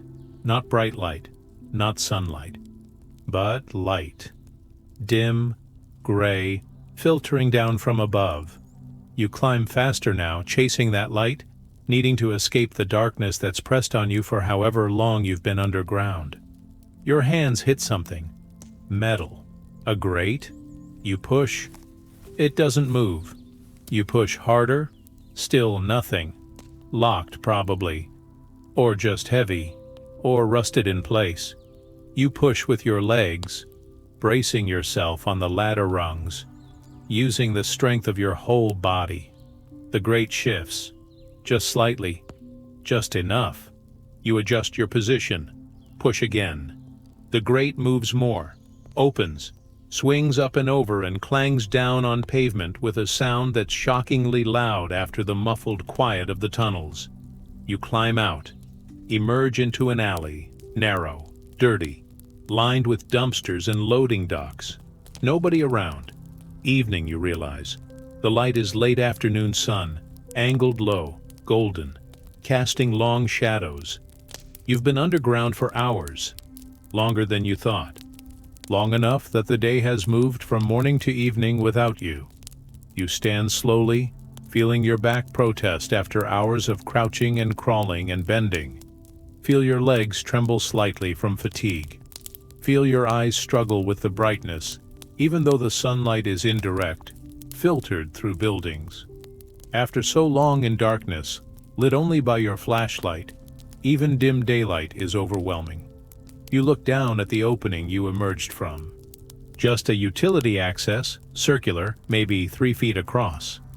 The grate you pushed aside has city water depth stamped into it, along with a date, 1923. This access point is old, but maintained apparently since the grate moved when you pushed it. Someone oils these hinges. Someone keeps this entrance functional. Jay Harrison, probably. Or someone like Jay Harrison. Someone whose job includes remembering that these accesses exist and ensuring they remain usable for those rare moments when someone needs to descend into the system. Not for exploration, not for curiosity, but for maintenance, for emergencies, for the routine work of keeping civilization functional in ways civilians never think about. You replace the grate carefully, lower it back into position, make sure it sits flush with the pavement. Make sure there's no obvious sign that anyone was here, that anyone disturbed this access. Not that it probably matters. This is an alley. Nobody pays attention to utility grates in alleys. Nobody will notice. Nobody will care. But you do it anyway. partly from respect for the system you've just explored, partly from desire to leave no trace, partly because you're technically trespassing and the less evidence of your passage, the better. You walk out of the alley onto a proper street. Look around, trying to orient yourself. You're in an old section of the city. That much is clear. The buildings are Victorian, brick, ornate, in the way that buildings from the 1880s were ornate. You recognize this area, vaguely. You're about 2 miles from where you entered. 2 miles as the crow flies, probably 4 or 5 miles as the tunnel winds. You've crossed that distance underground, through passages that follow ancient water routes and engineering decisions made when this city was young. And now you're back in the world of cars and sidewalks and people and the ordinary reality of urban life. Nobody looks at you. Nobody notices that you're covered in dust and grime, that your clothes are wet and stained, that you smell like limestone and rust and underground spaces. Or if they notice, they don't care. Cities are good at not caring, good at allowing anonymity, good at letting people be strange without comment. You walk down the sidewalk, just another person among millions, carrying memories of spaces that nobody else knows exist, carrying the weight of all that buried history, all those abandoned tunnels, all those forgotten names scratched into walls. You're different now, not dramatically, not in ways anyone else would recognize, but different. You've been below. You've seen the skeleton. You've walked through the negative spaces that make the positive spaces possible. You understand now, in a way you didn't before, that cities are icebergs. That what you see, the buildings, the streets, the visible infrastructure, is just the smallest fraction of what exists. That beneath and behind and inside and around the visible city is another city. Older, stranger, more patient, more permanent. The city of tunnels and pipes and cables and chambers. The city that makes the other city possible. The city that nobody sees but everyone depends on. You pass a coffee shop. Consider going in, getting warm, cleaning up a bit. Decide against it. You're not ready yet. Not ready to return fully to the surface world. Not ready to sit in a bright, clean space and pretend everything is normal. You need time to transition. Time to let the darkness seep out of you. Time to process what you've seen and felt and understood during your time below. So you keep walking, just walking, through streets that are mapped and well lit and full of people who have no idea what lies beneath their feet, full of people who turn on taps and water comes out and that's all they know. They don't think about the tunnels, don't think about the chambers, don't think about the workers who built and maintained and continue to maintain the systems that make water arrive reliably at every tap in the city. They just live. Just use the infrastructure. Just assume it works. And it does work. Mostly. For now. Because somewhere, Jay Harrison is filing reports. Because somewhere, pumps from 1955 are still running. Because somewhere, brick-lined tunnels from 1887 are still holding back earth pressure. Because somewhere, the system continues. But what happens when the system stops? When the old tunnels finally collapse? When the old pumps finally fail beyond repair? When the last person who knows how to read the hand-drawn maps retires or dies? What happens when institutional memory fails completely? When even Jay Harrison forgets? When the city loses track of its own skeleton? Does the water stop flowing? Do taps run dry? Or does the system fail gradually, incrementally, one small problem at a time, patched and worked around and jury-rigged until it's almost unrecognizable from the original design? Until it's no longer an engineered system, but an accumulated mess of fixes and modifications and adaptations. That's how infrastructure actually dies. You realize? Not catastrophically, not in one dramatic moment, but slowly, gradually, through 1,000 small failures that get patched rather than fixed, through entropy, through the natural disorder that accumulates when systems outlive the people who understood them, You reach a park, small, urban, squeezed between buildings, grass that's more weeds than grass. Benches, metal, bolted to concrete. A few trees, struggling but alive. You sit on a bench. Let the weariness catch up to you. Let your muscles relax, your breathing slow, your mind settle. Above you, the sky is darkening. Not night yet, but getting there. The golden light of late afternoon has given way to the blue-gray of evening. Street lights are beginning to flicker on, one by one, as light sensors detect the decreasing daylight and activate their circuits. Electric lights, such a simple thing, such a revolutionary thing. Humans lived for millennia using only fire for artificial light, candles, oil lamps, torches. And then, in a historical eye blink, we developed electric lighting, filaments glowing in vacuum, gas discharge in tubes, LEDs emitting photons through semiconductor band gaps. Each generation of lighting technology orders of magnitude better than the last. More efficient, more reliable, cheaper, safer. The workers who dug the tunnels used candles and lanterns, used open flames in confined spaces, used light that produced heat and smoke and required constant attention. Modern workers use LED headlamps, use solid-state electronics that run for hours on small batteries, that produce almost no heat, that fail gracefully rather than catastrophically.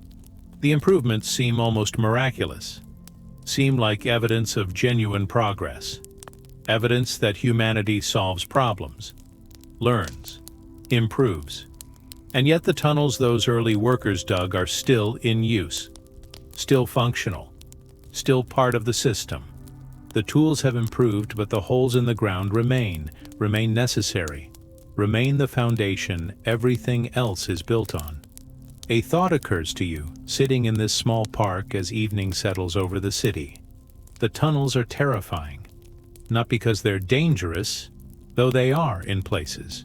Not because they're dark, though they are absolutely. Not because of any specific physical threat, but because they're evidence. Evidence of scale.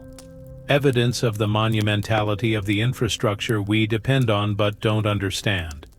Evidence that beneath every ordinary action, turning on a tap, flushing a toilet, flipping a light switch, is a vast, complex, aging system that requires constant maintenance and attention to remain functional. And evidence that we've forgotten most of it, that we take it for granted, that we assume it will work forever simply because it has worked so far. The tunnels are terrifying because they remind you that civilization is fragile, that cities are artificial, that the ordered, comfortable, predictable world you live in requires continuous effort to maintain, requires people like Jay Harrison descending monthly into darkness, requires systems built a century ago still functioning despite minimal maintenance, requires luck as much as engineering, and luck runs out. You think about the carved chamber, about William H. and his initials scratched into stone in 1849. William H. is long dead. Everyone he knew is long dead. Everyone who remembered him is long dead. But his initials remain as evidence that he existed, that he worked in those tunnels, that he was there. And you think, in another 150 years, will these tunnels still exist? Will the city above still depend on them? Will someone else explore them and find those same initials and wonder who William H. was? Or will the tunnels be abandoned completely, sealed, filled in, replaced by modern systems that are more efficient and less dependent on aging brick and hand-dug passages? You don't know. Can't know. The future is genuinely uncertain. But you hope. And this surprises you, the strength of this hope. You hope the tunnels survive. Hope they remain. Not because they're the best way to supply water. They're not. Modern systems are better in almost every measurable way. But because they're human. because they're evidence of human effort and human ingenuity and human persistence in the face of difficult problems, because they're beautiful in their way, in their patient work, in their silent functionality, because they deserve to be remembered. You stand, stretch, feel your spine crack and realign. Feel your muscles complain about the demands you've put on them today. Check your phone, you turned it off before descending, didn't want to risk it getting damaged or running out of battery, and turn it back on. Messages have accumulated, emails, notifications, the trivial demands of modern connectivity. You ignore them. They can wait.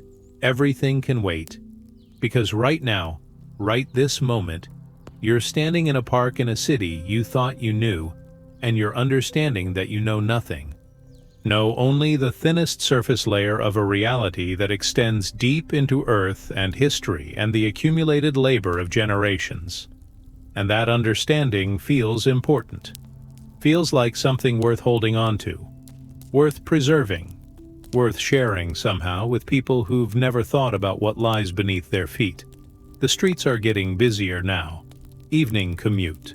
People returning home from work, from school, from wherever their days took them. They stream past, absorbed in their phones, their conversations, their thoughts. None of them thinking about tunnels, about water, about the infrastructure that makes their lives possible. And that's fine. That's normal. Nobody can think about everything all the time. Division of labor works because most people can ignore most complexity most of the time. But someone has to remember, someone has to pay attention, someone has to maintain the systems. And increasingly, you're not sure anyone does. Not really. Not with the attention and understanding required. Jay Harrison files monthly reports, but does anyone read them? Does anyone care? Does anyone in the city administration even know these tunnels exist beyond the entries on old maps stored in archives nobody accesses? You don't know. Can't know from outside the system.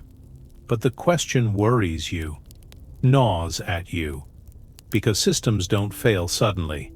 They fail gradually. They show warning signs. They develop problems that could be fixed if caught early but become catastrophic if ignored. And if nobody's paying attention, if nobody remembers, if the institutional knowledge degrades far enough, then eventually, inevitably, something will fail that can't easily be fixed. Some tunnel will collapse. Some pump will burn out without replacement available. Some critical valve will freeze shut. And then what? Then chaos probably. Then emergency measures. Then expensive crash programs to fix problems that could have been prevented with routine maintenance. Then the usual pattern of infrastructure failure in societies that prioritize new construction over maintenance. But maybe you're being too pessimistic. Maybe Jay Harrison isn't alone. Maybe there are other workers, other engineers, other people who care about and maintain the deep infrastructure. Maybe the system is more robust than it appears. Maybe the redundancy that the old engineers built in is sufficient to handle the neglect of the modern era. Maybe civilization muddles through as it usually does, solving problems just barely fast enough to avoid catastrophe. Maybe. You hope so. Because the alternative where the tunnels collapse, where the water stops flowing, where the city realizes too late that it's forgotten how its own systems work, that alternative is genuinely frightening, is evidence that complexity can exceed our ability to manage it, is evidence that we can build systems we can't maintain, can create infrastructure that outlasts our understanding of it. You leave the park, return to walking, no destination particularly in mind, just moving through streets, through neighborhoods, through the city as evening deepens into night. And as you walk, you're aware of what lies beneath, aware of the tunnels running under every street, aware of the pipes and cables and sewers and chambers, aware of the negative space that makes the positive space possible. It's like developing a new sense, like gaining X-ray vision, but for infrastructure.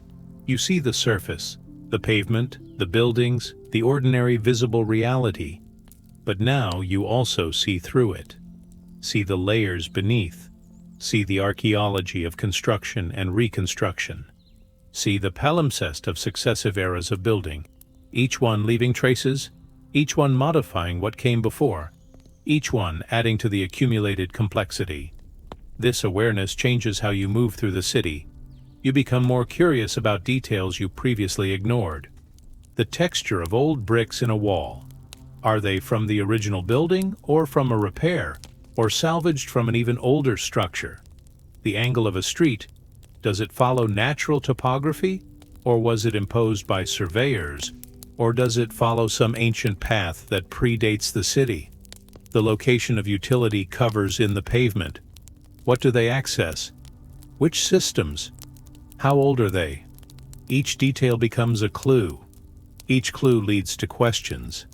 And the questions lead you deeper into understanding how cities actually work.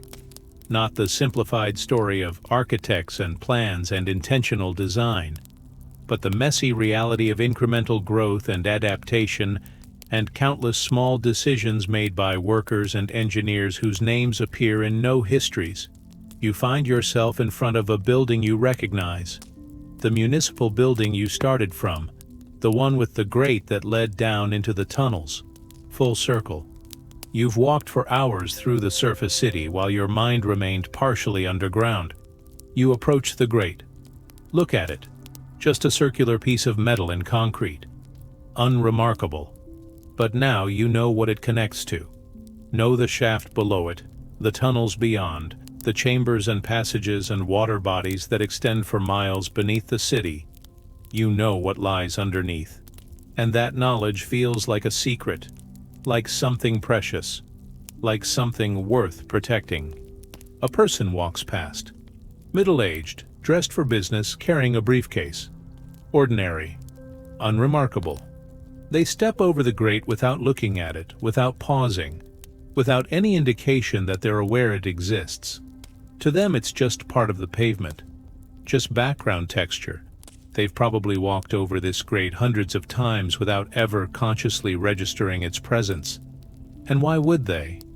It's not interesting. It's not unusual. It's just infrastructure. Just one of thousands of utility access points scattered throughout the city. But you know better now. You know this particular grate is special, is a portal, is a connection point between the world of light and the world of darkness, between the city that's remembered and the city that's forgotten. And you wonder, if you told this person about the tunnels, would they care? Would they be interested? Or would they think you're strange? Would they dismiss the underground as irrelevant, as something that doesn't matter as long as their tap produces water when they turn it? You don't know. Don't ask. Just watch them walk away, disappearing into the evening crowds, unaware of the spaces beneath their feet. Night falls completely. The streetlights are fully on now, casting their harsh white LED light onto pavement and buildings. The city at night is different from the city during day, quieter in some ways, louder in others, different populations active at different times, different uses of space, different sounds. You're tired now, genuinely tired, the kind of tired that comes from physical exertion combined with mental intensity. Your body wants rest, your mind is still processing, still trying to integrate what you've seen and learned and felt during your time underground. It will take days, probably, maybe weeks. Maybe you'll never fully process it. Maybe some experiences resist processing, resist being filed away into neat categories, resist becoming just memories. Maybe some experiences remain raw, remain present, remain active in your consciousness in ways that don't diminish with time. You head home, walking still, not ready to take a bus or train, not ready to be enclosed again, not ready for crowds. You walk through neighborhoods you've walked through 100 times, but are seeing differently now. Seeing with awareness of the layers beneath. Seeing with understanding that every building has a foundation. Every foundation sits on something. Every street covers something. The city is stacked, layered, three-dimensional in ways that two-dimensional maps can't capture. And most people see only the top layer, see only the surface, live their entire lives without ever thinking about what's beneath. And that's fine. That's how cities work. Division of knowledge, specialization. But now you've seen more. Can't unsee it. Can't return to innocent ignorance of the underground. You're changed, just slightly, just enough to matter.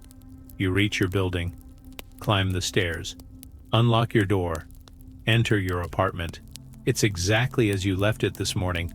Of course it is. Nothing has changed. But everything has changed. Because you've changed. You carry the tunnels with you now. Carry the memory of darkness and brick and flowing water and carved initials and mechanical rooms and maps and all the complex forgotten infrastructure that makes this apartment possible. That makes the water flow when you turn the tap. That makes the toilet flush. That makes the lights work. You've seen behind the curtain. You've seen the mechanism. And you can't forget it. You take a shower. Hot water. It arrives instantly, reliably, at the exact temperature you want. You stand under the stream and think about the path that water took to reach you. Pumped from deep aquifers, treated at processing plants, stored in elevated tanks, pushed through pipes at pressure, directed through building plumbing, heated by your water heater, all of it invisible, all of it expected, all of it depending on systems that are aging, that require maintenance, that will eventually fail. The shower is the same shower you take every day, but now you're aware of the miracle of it. The complexity required to make hot water appear on demand, the infrastructure, the engineering, the labor, the accumulated knowledge, all of it functioning silently so you can stand here and wash away the dirt and dust from your underground exploration. You dry off, dress in clean clothes. The clothes you wore into the tunnels are filthy, stained with limestone dust and rust and organic matter. You consider washing them. Decide they're probably beyond saving. Relegate them to the trash. They're evidence anyway. Proof that you were actually there. That you actually explored those spaces. Without the stained clothes, you could almost convince yourself it was a dream. Almost believe that you imagined the whole thing. But the clothes are real. The dirt is real. The experience was real. You were there. You make tea. Simple act. Fill the kettle with water. Water from the tap. Water that traveled through the tunnels you explored. Set it to boil. Wait for steam. The kettle whistles. You pour. The tea steeps. The ordinary ritual of making tea performed countless times, but now weighted with new meaning. Now you understand the infrastructure required to make this simple act possible. The water supply, the electrical grid, the gas lines if you used a gas stove, the supply chains that brought the tea from wherever it was grown, the roads and ports and trucks and all the logistical complexity of modern civilization. Everything connects. Everything depends on everything else. Pull one thread, and the whole fabric shifts. Remove one system, and others are affected. The complexity is staggering. And it all works, most of the time, because of the accumulated labor of generations of workers who built and maintained and improved the systems that make modern life possible. You sit by the window, look out at the city, the lights, the buildings, the visible surfaces, and now you see beneath them. See the tunnels in your mind. See the passages running under streets. See the chambers holding pumps and valves. See the shafts descending to deep water. See the whole invisible network that supports the visible city. It's always been there. You just never saw it before, never understood it, never appreciated it. But now you do. Now you can't stop seeing it. Can't stop thinking about it. Can't stop wondering about all the other systems you don't understand. All the other infrastructure you depend on, but don't know about. Electrical grids, communication networks, sewer systems, storm drains, subway tunnels, utility corridors. All of it buried or hidden or simply ignored. All of it essential. All of it aging. All of it requiring maintenance that may or may not be happening. The tea grows cold as you sit and think. The city lights glow steady in the darkness. Millions of people sleeping or working or living, all of them depending on systems they don't think about. All of them trusting that the infrastructure will continue to function, that water will flow, that electricity will arrive, that waste will be removed, that communications will work, and mostly that trust is justified. The systems do work, but only because someone maintains them. Only because workers like Jay Harrison continue to descend into forgotten spaces and check on equipment and file reports that maybe nobody reads. Only because old pumps from 1955 keep running despite minimal maintenance. Only because brick-lined tunnels from 1887 continue to hold back earth pressure. Only because, so far, the accumulated neglect hasn't crossed the threshold into catastrophic failure. But there's no guarantee that continues. No guarantee that luck holds. No guarantee that the systems that supported civilization in the 20th century can support civilization in the 21st without significant upgrades and maintenance. And from what you've seen, those upgrades aren't happening, or not at the scale required, or not with the understanding of what's actually down there. You wonder if you should tell someone, write a report, contact the city, say, "I explored your tunnels. They exist. They're aging. They need attention." I'd go. But who would you contact? What department? What office? And would they care? Would they take seriously a report from a random civilian who illegally entered the system? Or would they dismiss it, threaten you with prosecution for trespassing? Use your report as evidence to justify sealing the access points so nobody else can enter? You don't know. Can't predict how bureaucracies respond to unsolicited information about systems they've forgotten. Probably not well. Probably with defensiveness. Probably with legal threats. So maybe silence is better. Maybe keeping the knowledge to yourself is the right choice. Not forever. You'll write about this eventually, somehow. We'll find a way to share what you've learned. But for now, silence seems safer. Seems less likely to cause problems for yourself or for the system. The night deepens. The city grows quieter. You finish your cold tea. Consider going to bed. Know you probably won't sleep much. Your mind is too active, too full of images and thoughts and questions. But you should try. Should let your body rest even if your mind won't. You brush your teeth. Water from the tap, again, water you now understand in a new way. And go to bed. Lie in darkness. Different darkness from the tunnel darkness. This darkness is broken by light from the window, by the ambient glow of the city. The tunnel darkness was absolute, was primal. Was the darkness that existed before humans, that will exist after humans, that persists in spaces untouched by light. This bedroom darkness is comfortable, familiar, safe, but you remember the other darkness. Will always remember it.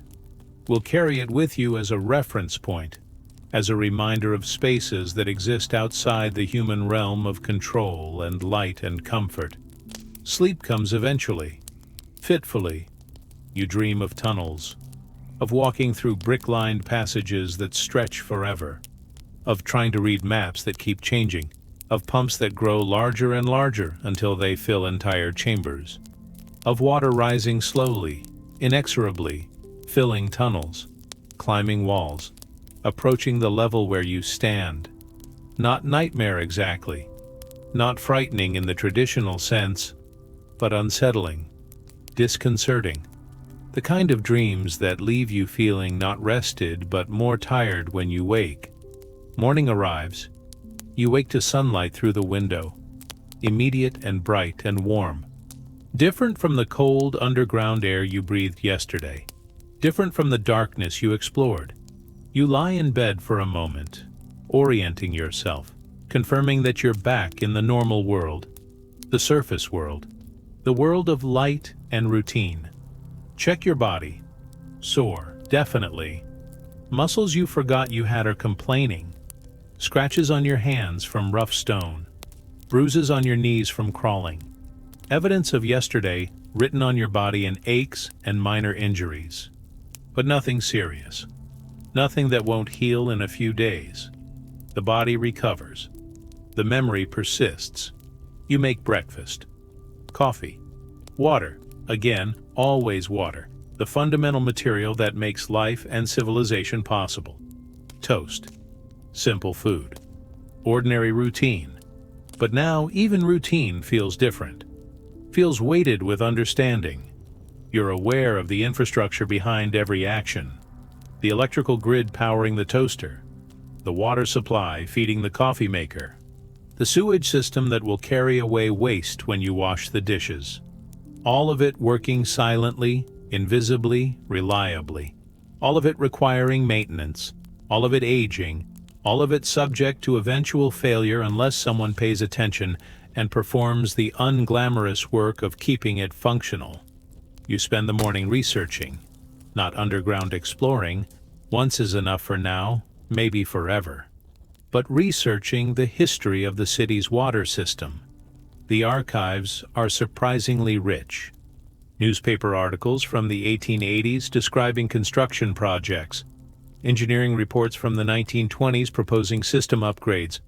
City council minutes from the 1950s approving budgets for pump installations. All of it public record. All of it accessible. Just buried in archives that nobody reads. You find references to the tunnels you explored. Sometimes by direct description. Extension of Supply Tunnel B through limestone formation, depth 60 feet.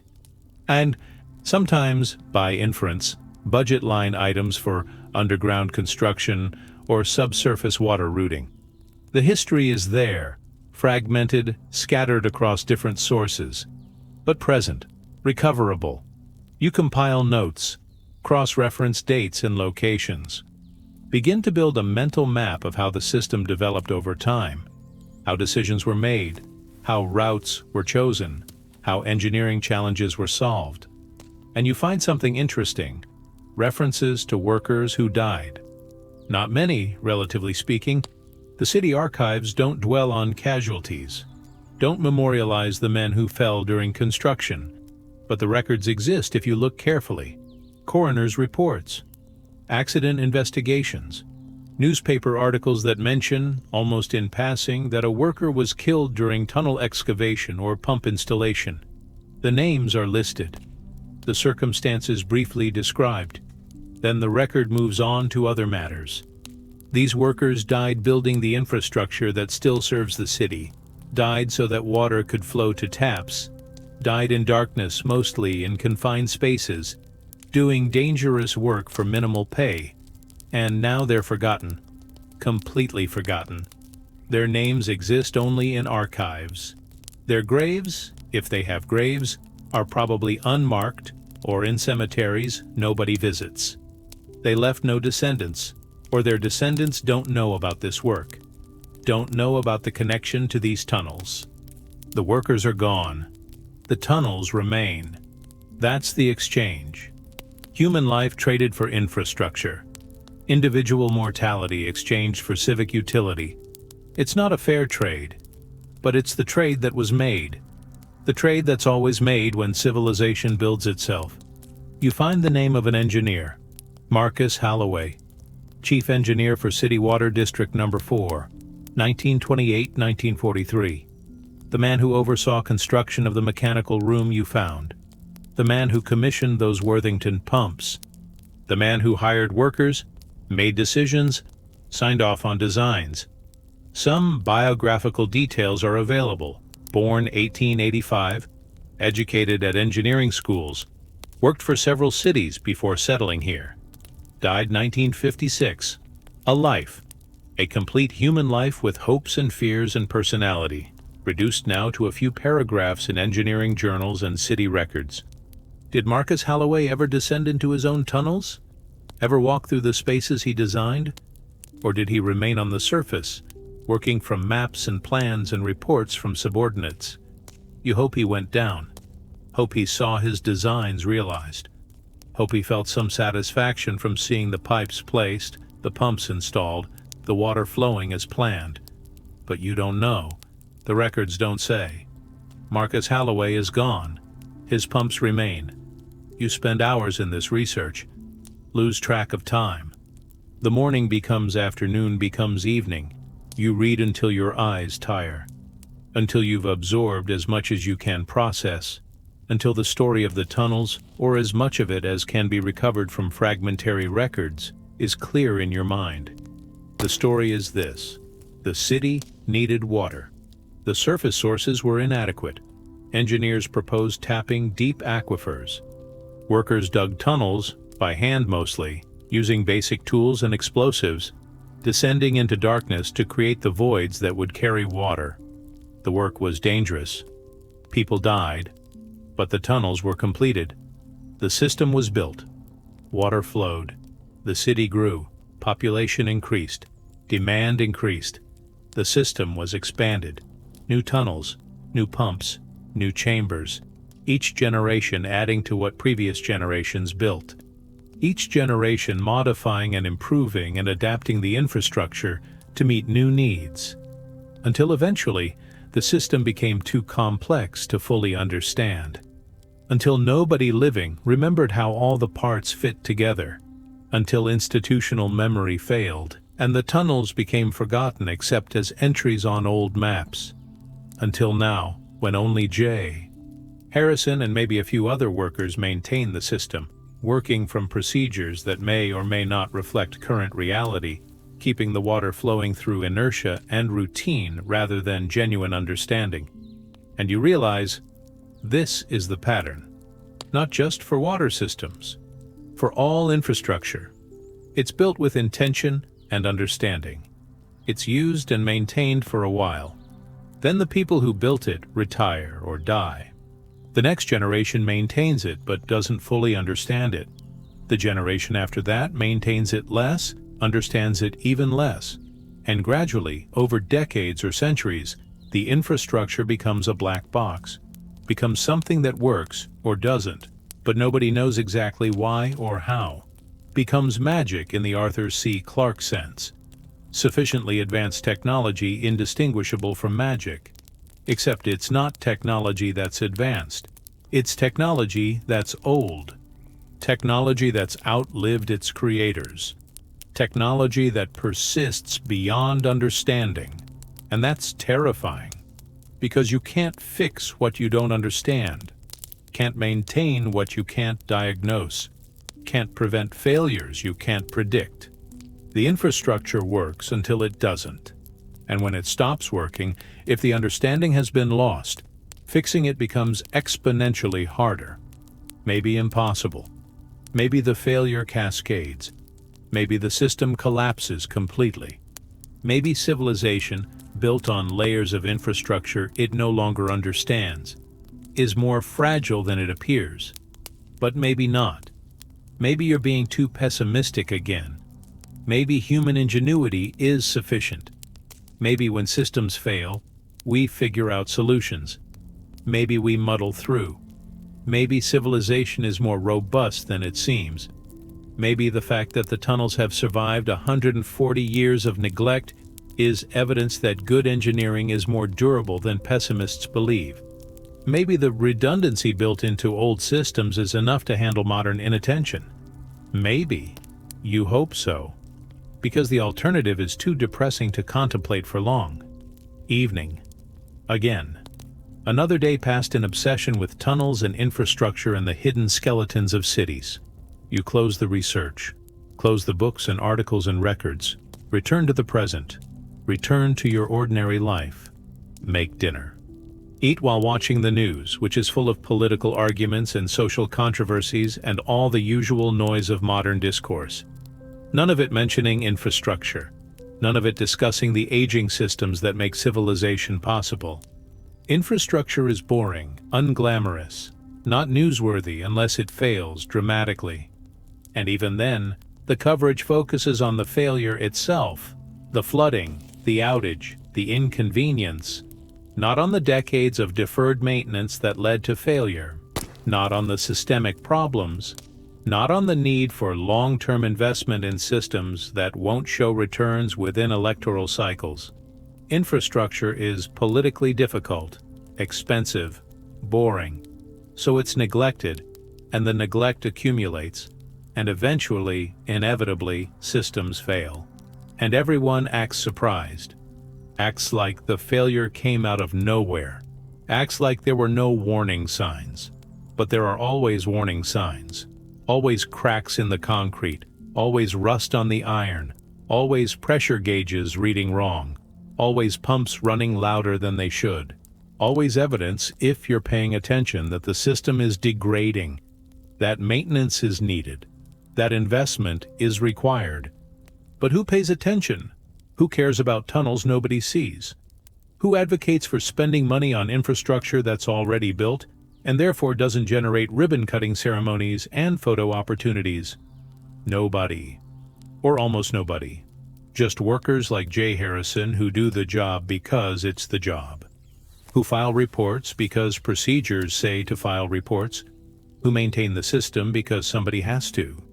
Not for recognition, not for gratitude. Just because it needs to be done. The news ends. You turn off the TV. Sit in silence.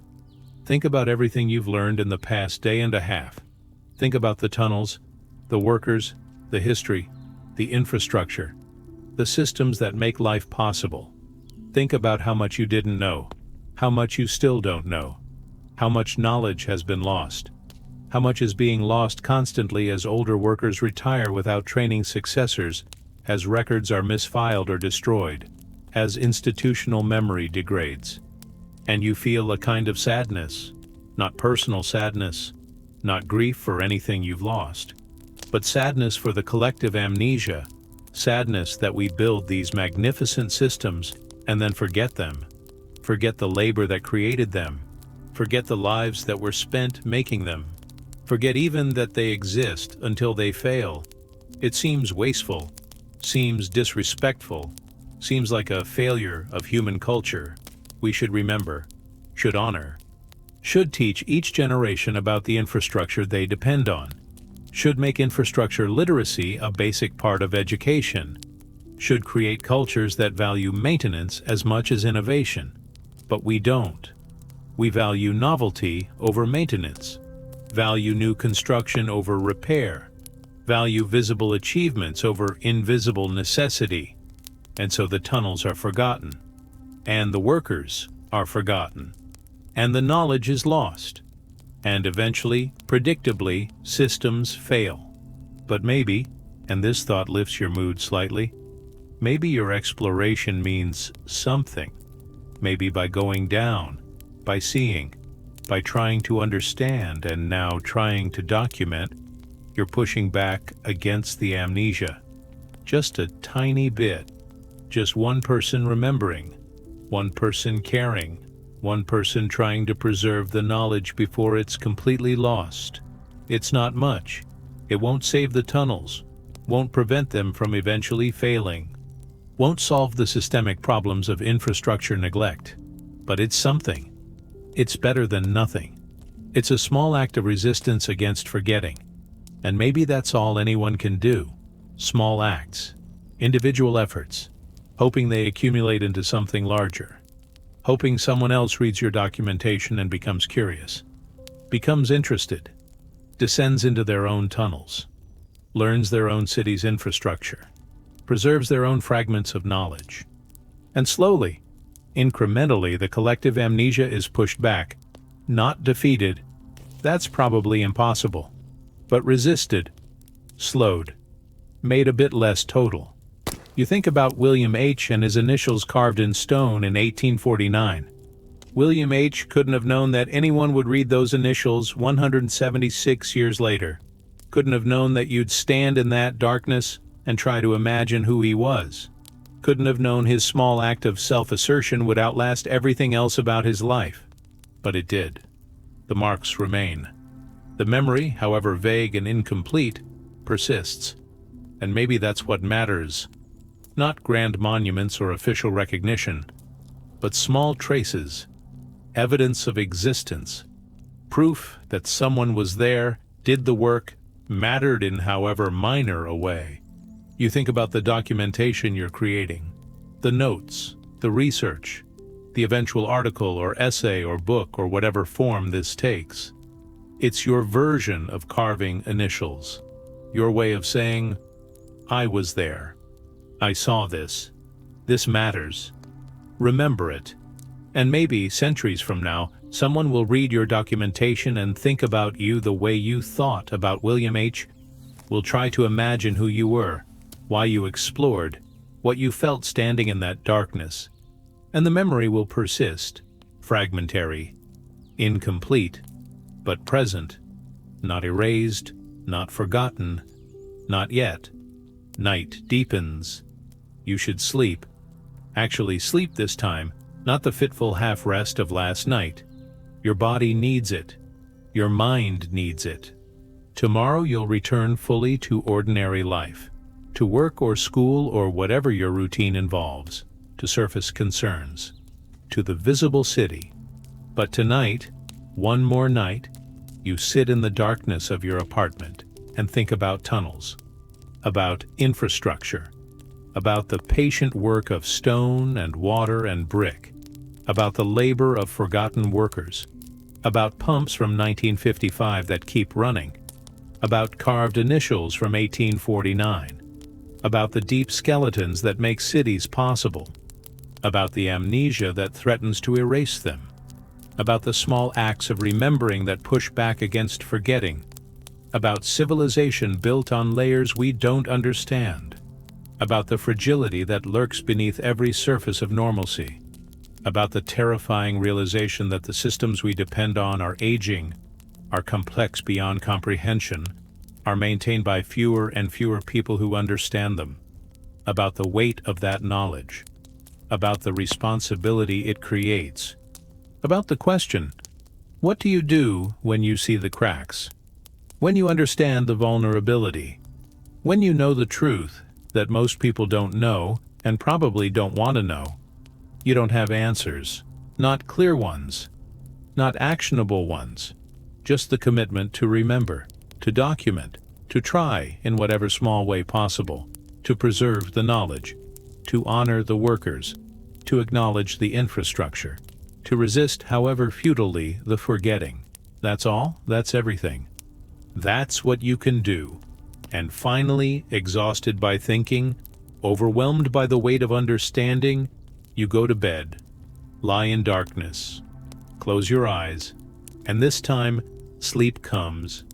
Deep sleep, dreamless sleep, the sleep of someone who's pushed themselves physically and mentally to limits.